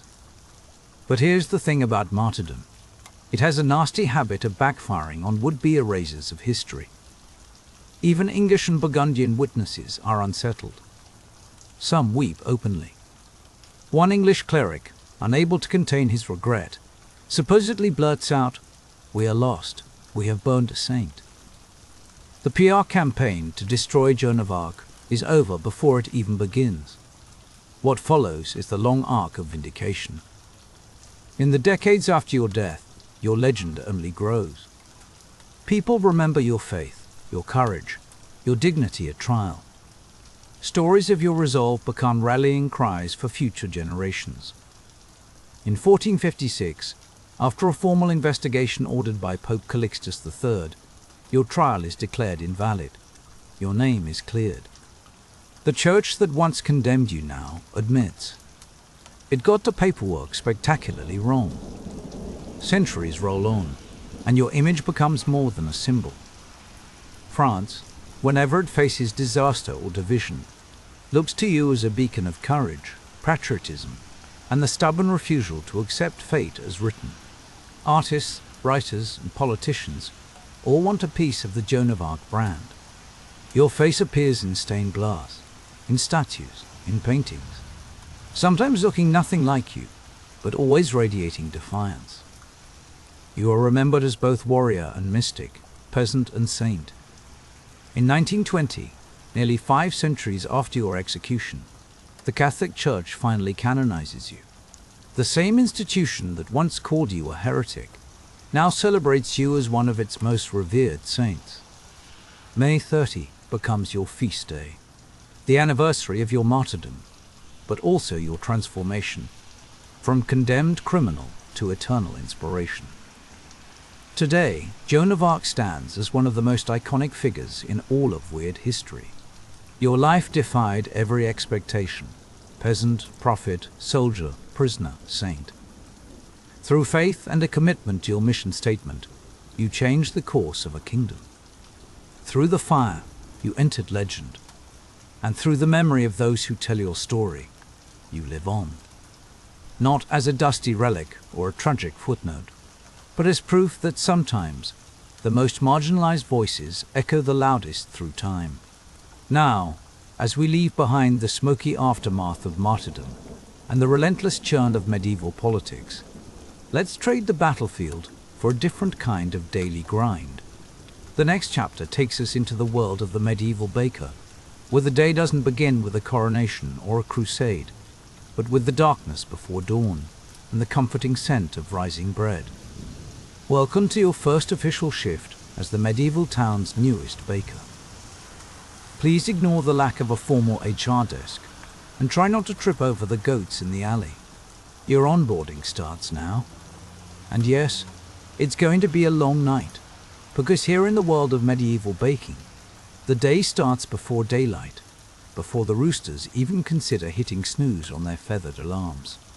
In fact, your work begins around midnight, when respectable people are asleep and only questionable characters and exhausted bakers are awake. While the rest of the town slumbers, you, dear recruit, get to fumble around in the dark, shivering in the chill, with only the company of flour dust, flickering candlelight, and the persistent suspicion that you should have chosen a less nocturnal career. The streets outside your bakehouse are silent, cold, and probably a bit muddy, but inside, the world is alive with the sounds of your trade. The dry crackle of kindling catching fire, the low hum of dough being slapped and folded, and the occasional muffled curse when you realize the cat has knocked over your precious sourdough starter again. That starter is your secret weapon, your living, bubbling pet. Modern yeast packets. Forget it. You're working with wild fermentation, a blob of dough kept alive by careful feeding, and years of hard-won instinct. It smells faintly sour, earthy, and a little like a biology experiment gone right, or, on a bad day, horribly wrong. Every ingredient you use tells a story about your status and the state of the harvest. Your flour is usually coarse, gritty stuff, ground at the local mill, and delivered in heavy sacks that seem to leak more than they contain. If you're lucky, the miller hasn't cheated you too badly on weight. Sometimes you stretch your supplies with bran, barley, or even ground beans. You might be tempted to call this artisan rustic blend if you had a branding consultant. But in reality, it's just survival. Water comes from the public well, or a questionable fountain, filtered, if you can call it that, by gravity and wishful thinking. You measure it all by hand, squinting at the level in your battered wooden trough, hoping the ratios are right. Let's talk tools. Your mixing trough is broad and low, hewn from a single block of wood or cobbled together from thick planks. It's heavy, scarred, and permanently dusted with flour. You lean your whole body into the kneading process, working the dough until your forearms burn. In winter, you wrap the dough in cloth and place it near the hearth to coax the yeast into action. In summer, you pray it doesn't ferment into a bubbling monster while you're not looking. Lighting is low, so you operate half by instinct, half by the memory of your last 10,000 loaves. Now, the oven, your pride and joy, or possibly your greatest enemy. It's a vast, domed structure of brick or clay, built to trap heat like a medieval sauna. only less relaxing and more likely to burn your eyebrows off. Hours before you actually bake, you start the fire with bundles of wood, usually oak or beech if you're lucky, random sticks and even dung if you're not. You burn the wood until the oven walls glow, then rake out the embers using a long-handled iron hook. You wipe the floor with a damp cloth or a wooden pole, hoping to get rid of the worst of the ash and last week's crumbs. Nobody tells you this in orientation, but the only reliable temperature gauge is your own hand. You hold it inside the oven and count the seconds before you feel the sear. 5 seconds, and you're in business. Less than that, and you've just signed up for a batch of charcoal loaves. To load the bread, you use a peel, which is basically a wooden paddle with ambitions to be a pizza shovel. You slide the loaves in with a practiced flick, trying not to drop them, or, worse, knock them into the back wall, which is where bread goes to die. By the time the first rays of dawn creep over the rooftops, your bakehouse is heavy with the scent of fresh bread and wood smoke. The town outside is just beginning to stir. Market women set up their stalls, merchants wheel carts down the street, and the church doors swing open for morning mass. But you, the unsung hero of breakfast, already have your first batch cooling on the wooden racks. The smell drifts outside, making neighbors forgive you for waking them up with the clatter of firewood at 2 in the morning. For everyone else, bread is just food. For you, it's everything: your livelihood, your reputation, and the reason your hands are permanently coated in a fine, sticky film. But don't get comfortable. The day is far from over. Deliveries are next. You load baskets with loaves, balancing them on your hip as you trudge through a muddy street to the homes of your regulars. Some customers are grateful, some haggle. And at least one old woman always complains her loaf is smaller than last week's. You keep records in a battered book, or, if you're illiterate, by notches on a stick. Either way, you're always aware that tomorrow's dough needs mixing before you can even consider sleep.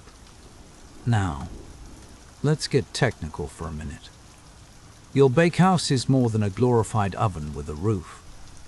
It's a finely tuned operation, at least.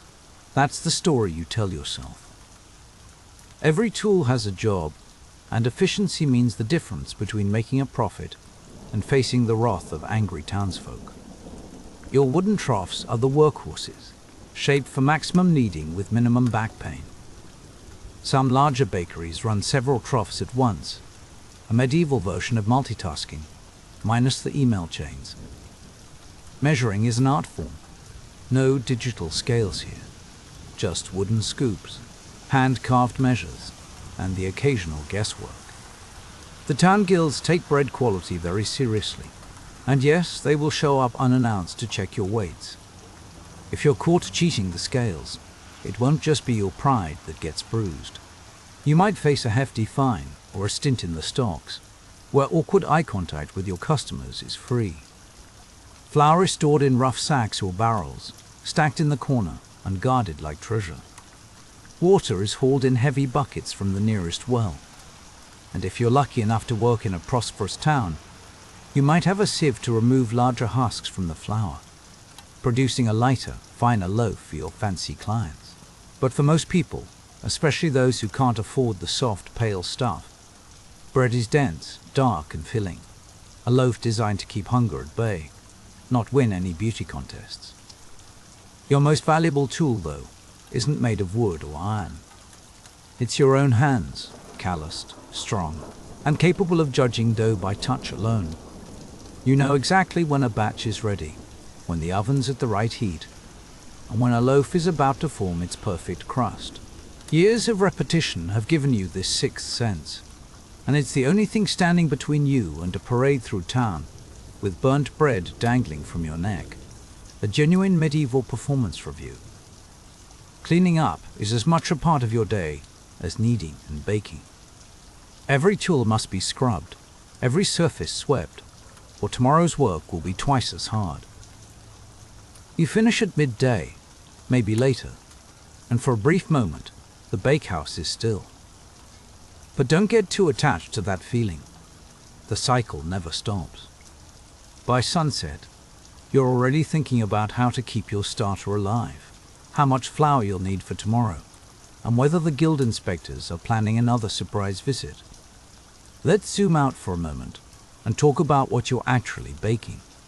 Bread in the medieval world isn't just food, it's the main event, the backbone of every meal, and, honestly, the medieval version of a social media status update.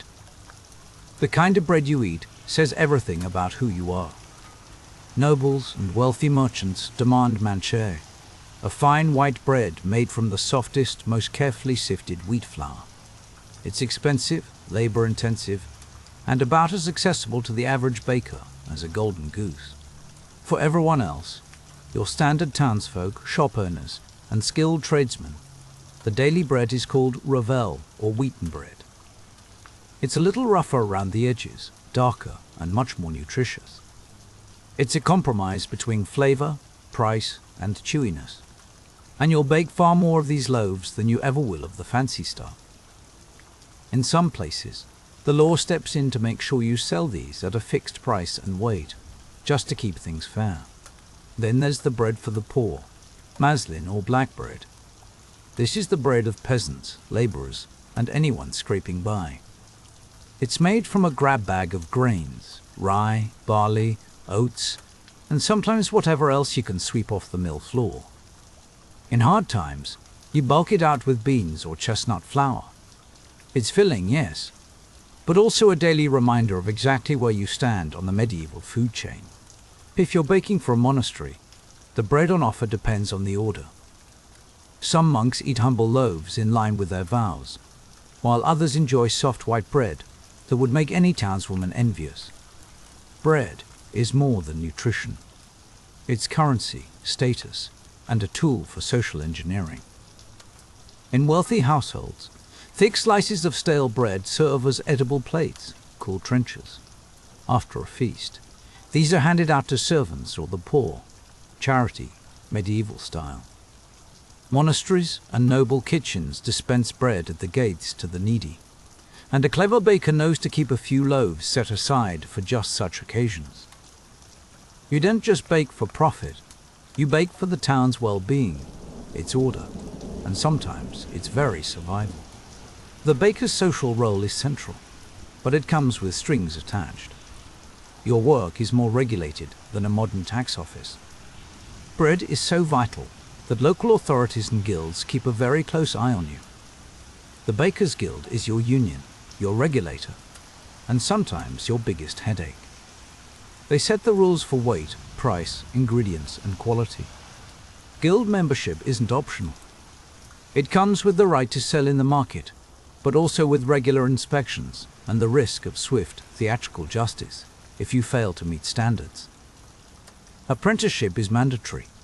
No one gets to open a bakery on a whim. You spend years learning the craft, perfecting your dough, and memorizing the difference between a good loaf and a lawsuit. If you're caught selling underweight bread or using sawdust instead of flour, the guild can fine you, suspend your right to bake, or even shut you down. Municipal officials, sometimes called breadweighers or ale tasters, conduct surprise inspections, making sure you haven't found creative new ways to cheat the system. The consequences for breaking bread laws are memorable. If you're lucky, you'll only get a fine. If not, you could end up in the stocks, pelted with stale bread, rotten vegetables, and a lot of side-eye from your neighbors. In rare cases, a repeat offender might be exiled from town, forced to start fresh somewhere else, probably under a new alias, and with an even more paranoid attitude toward guild inspectors. These rules aren't just about keeping customers happy. Bread riots are a real threat. If the townspeople suspect they're being cheated out of their daily sustenance, things can get ugly fast. So, your precision isn't just a matter of professional pride, it's essential for public peace.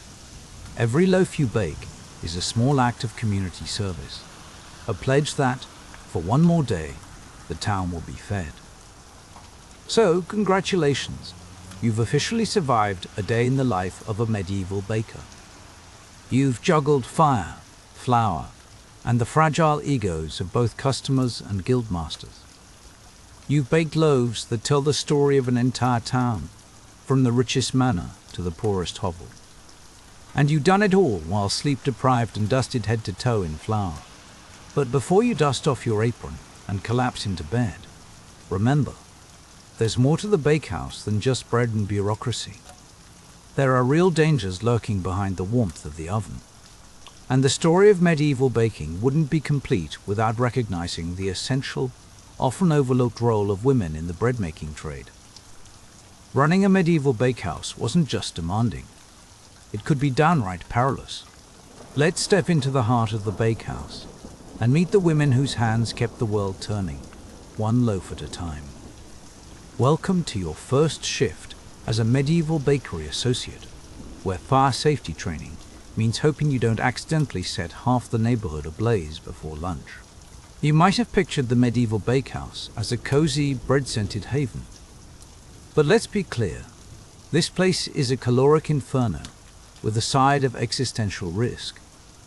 Fire isn't just part of the job, it's basically your supervisor.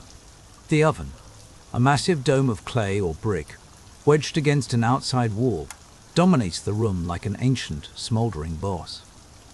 To get it hot enough for those famously dense loaves, you build a fire inside the oven itself, not under it. And this is no gentle campfire, think blazing inferno, the kind that would make a modern fire marshal break out in hives. The goal is to superheat those thick stone walls so they'll radiate warmth for hours, long after the flames are gone. Once you're satisfied you've achieved a level of heat rivaling the surface of the sun, you get to the next step, breaking out the glowing embers with a long-handled tool. This is your version of office cleanup. Except here, a single rogue ember could turn your workplace into the latest headline in the town crier's disaster report. Cleaning the hearth usually involves a rag soaked with water or a brush dipped in sand, both of which do a superbly mediocre job of keeping you from burning your fingers. Fire isn't the only hazard on your daily checklist. Prolonged exposure to heat and smoke does wonders for your lungs and complexion, by which I mean you'll sound like you smoke 3 packs a day and look like you sleep in a chimney. The air is thick, gritty, and tinged with the unmistakable scent of overcooked ambition. Your arms, hands, and even your face bear the red badges of honor, burn scars earned while wrestling loaves in and out of the oven with an awkwardly long wooden peel. Lifting sacks of flour isn't for the faint of heart either. Each one is heavy enough to make you question your life choices, and the repetitive kneading of industrial-sized dough batches will guarantee you a baker's hunch before you're 30. And if you're lucky enough to work in a city, congratulations, you may get to enjoy the communal bakehouse model, because nothing says quality control like a room full of strangers' dough, all vying for the same oven space. Families prep their dough at home, then haul it to the central oven, placing their trust and their daily calories in the hands of the professional baker. Naturally, this system saves fuel and reduces fire risk in private homes, which is great for the insurance premiums you don't have. But it introduces a whole new set of worries. Loaves can be burned, swapped, stolen, or mysteriously shrink on the way out, and you're the one fielding angry customer complaints at the medieval HR counter. Bread is life's anchor here, so any disruption, a fire, an injury, or an illness doesn't just hurt your bottom line, it ripples out across the entire community. When the bakehouse grinds to a halt, the whole town feels it, from the wealthiest merchant to the poorest tenant. There's no Uber Eats to fill the gap. Your success or failure is literally baked right into the fabric of daily survival. Now, let's talk about who really keeps this operation running. If you imagine the medieval baker as a burly guy with a soot streaked apron and a voice like gravel, you're only seeing part of the picture. In reality, women are the unsung heroes of the bakehouse, though you won't find their names on the guild membership lists nearly as often. In towns and villages, especially outside the shadow of the city walls, women are the primary bakers for their families. and, by extension, the community itself. Morning after morning, women gather flour, water, and yeast, mixing dough until their shoulders ache, then shaping loaves with practiced hands. If there's a surplus, they might sell a few at market or right from their doorstep, juggling childcare with side hustle entrepreneurship.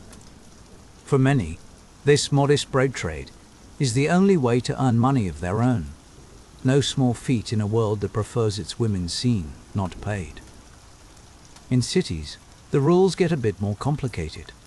Guilds are mostly a boys' club, but widows can inherit their late husband's bakery license, and some manage to build their own thriving businesses. In certain corners of Germany and France, female bakers even win formal recognition, running bakeries, training apprentices, sometimes their own daughters or nieces, and occasionally petitioning for full guild rights. That's right. You might find yourself reporting to a boss who wields both a rolling pin and a surprisingly sharp knowledge of municipal law. Inside the bakehouse, women tackle every job the men do, and then some. They haul water, mix dough in troughs big enough to lose a toddler in, and manage the fiendishly temperamental oven temperatures. When it's time to sell, they are the public face of the bakery, balancing baskets of bread on their heads, or pushing heavy carts through crowded streets, negotiating with customers and collecting payments. No branding consultant required, just a smile, a sharp eye, and the stamina to outwalk half the town. Despite all this, women earn less, get recognized less, and bear the brunt of blame for any mishap, underweight loaves, burnt crusts, or rumors of adulterated flour. The penalties are harsh and the social scrutiny relentless, especially when times are lean or disease keeps the men away. Yet in times of crisis, it's women who step up, sustaining entire communities with their labor when wars or plagues clear out the male workforce. Baking is woven into the rhythms of motherhood and caretaking too. A woman's ability to produce good bread marks her as competent and respectable, a keeper of tradition as much as a provider of daily sustenance. Recipes and secret techniques pass from mother to daughter like precious heirlooms, as vital to the family's identity as any tapestry or ring. From bustling city bakeries to rural hearths, women's work shapes the very foundation of medieval society. Even if the official records leave them nameless, their hands are the first to touch the dough that will nourish entire towns. So, as you dust the flour off your sleeves and count your remaining eyebrows after another day in the bakehouse, remember, this is history. Not as it's written by guild chroniclers or toasted by wealthy patrons, but as it's kneaded, baked, and carried, loaf by loaf, by the women whose stories rarely made it into the record books. And speaking of things that matter far beyond the bakery door, let's step outside and look at bread through a different lens. Let's get one thing straight. In medieval Europe, bread was not just your daily carb. It was the unofficial currency of the soul, the state, and pretty much every social transaction you could imagine. You're not just kneading dough in your dingy bakehouse. You're shaping the spiritual and political backbone of your entire community, one loaf at a time. In fact, if you're looking for a crash course in how to wield quiet power without ever leaving your flour-dusted apron, congratulations, you've just found your calling. First, let's talk about the church. The church was not just a customer. It was the ultimate VIP client, the one that sets the tone for the whole industry. Picture monasteries, cathedrals, even the smallest village chapels, all humming with the sacred scent of baking bread. But these weren't your run-of-the-mill country loaves. Here, bread meant life, sacrifice, and, most dramatically of all, the literal presence of the divine. Yes, you heard right, the Eucharist, that holiest of rituals, revolved entirely around bread. And not just any bread, mind you. Only the finest white wheat flour would do, and not a single bubble of yeast allowed. This holy bread, known as the host, was crafted under stricter guidelines than a modern pharmaceutical, unleavened, pure, and stamped with sacred symbols. If you're the monk assigned to bake the host, you're working in silence, usually at some unholy hour of the night, huddled over a special oven.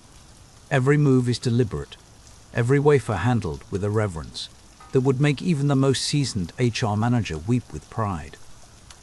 Drop a host on the floor, and you can practically hear the collective gasp echoing through the stone halls. It's not just a snack, it's the body of Christ. No pressure. But the church's grip on bread wasn't limited to ritual. No, it was a full-spectrum operation. Monasteries weren't just spiritual retreats. They were some of the biggest landowners and food producers in Europe, running bakehouses that churned out mountains of bread. Everyone in the monastic orbit, monks, workers, guests, got their daily bread, usually accompanied by cheese, ale, or an unappetizing bucket of pottage. If you were poor or just passing through, monasteries doubled as the medieval version of a food bank. Beggars and travelers would line up at the gates, hoping for a chunk of the so-called alms bread, a lifeline that kept hunger at bay, at least for a day. Local bakers and wealthy patrons often donated bread to cathedrals and parish churches, which would then be displayed on feast days, handed out to the needy, or paraded through the streets in all their flowery glory. Some towns even had special bread altars, stacked high with loaves blessed in memory of the dearly departed. Nothing says rest in peace, quite like a pile of blessed carbs. Now, let's talk about regulation. Because if you thought the modern food inspector was picky, you haven't met the medieval clergy. In towns where the church called the commercial shots, ecclesiastical courts could drag you in for selling a light loaf or skimping on flour. Pricing and weights weren't just matters of business, they were moral issues. Shortchanging your customers wasn't just a bad Yelp review waiting to happen, it was a sin. Cheating your neighbor out of bread was, in the church's eyes, a fast track to damnation. On religious feast days, the bread game got even fancier. Bakers would whip up rich, spiced loaves, shaped into everything from crosses to doves, each one a miniature sermon in dough.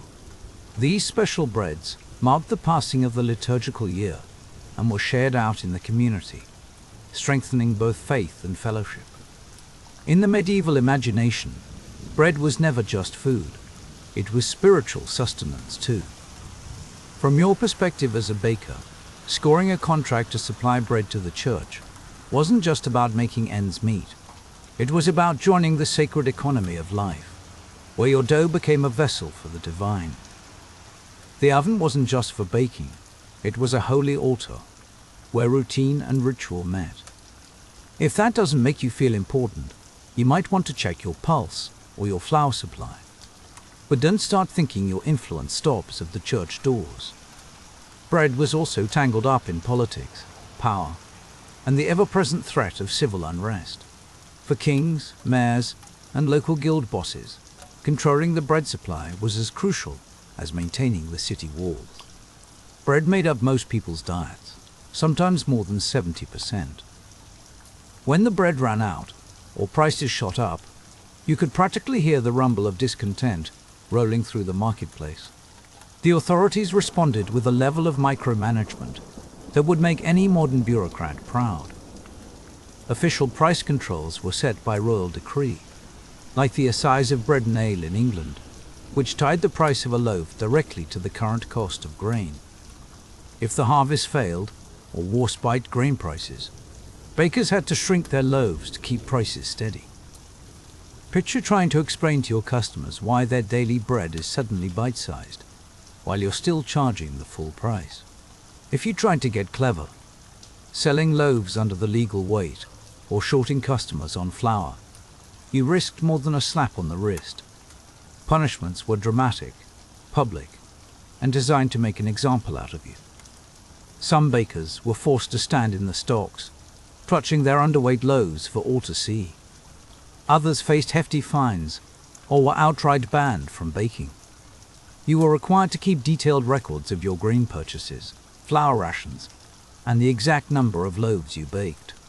Inspectors could appear at a moment's notice, weighing your bread and poking around your ovens, with the zeal of a medieval IRS agent. In times of crisis, think famine, war, or just a bad harvest, bakers sometimes found themselves under actual military guard. Authorities wanted to make sure you weren't hoarding flour or selling only to your wealthy friends. And if things got really dire, bread riots could erupt overnight. Picture an angry mob storming your shop, looting your shelves, and turning your careful records into confetti. In extreme cases, the city might even seize your grain stocks or subsidize bread prices just to keep the peace. But bread wasn't just a flashpoint for chaos. It was also a potent tool for charity and control. Rulers handed out free bread at festivals or public events, hoping to buy a little goodwill. Lords made sure their households were well supplied, reinforcing loyalty among their followers. And in any town worth its salt, keeping the bread both plentiful and affordable was the gold standard of good governance. When it came to politics, bread wasn't just food, it was leverage. So where does that leave you, the humble baker? Right at the intersection of hunger and authority.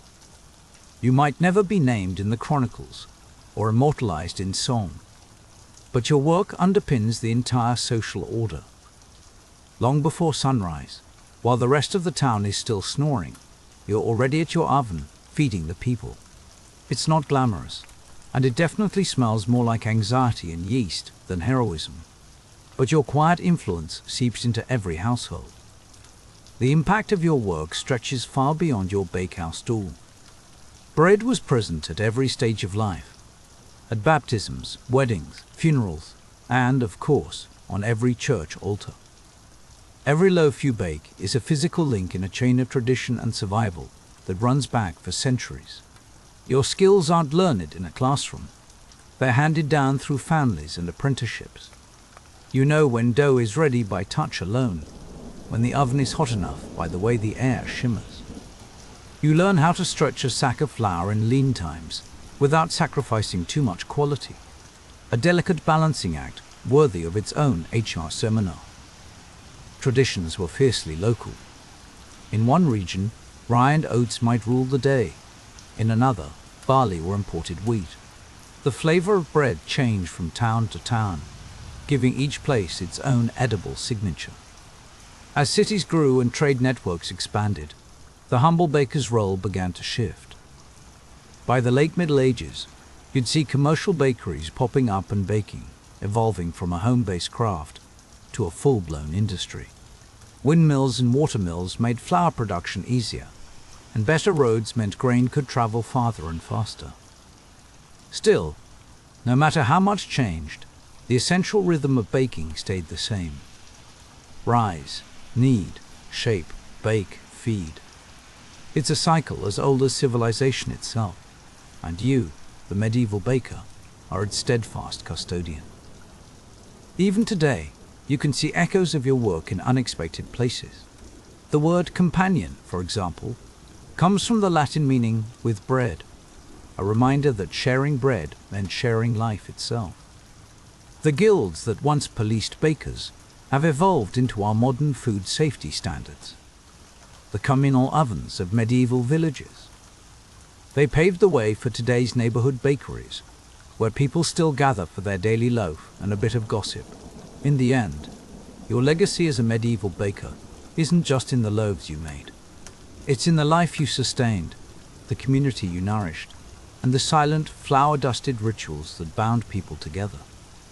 Through flour, fire, and faith, you fed bodies, but more importantly, you kept entire societies alive, one loaf at a time. And if that doesn't earn you a gold star in the grand HR ledger of weird history, I don't know what does.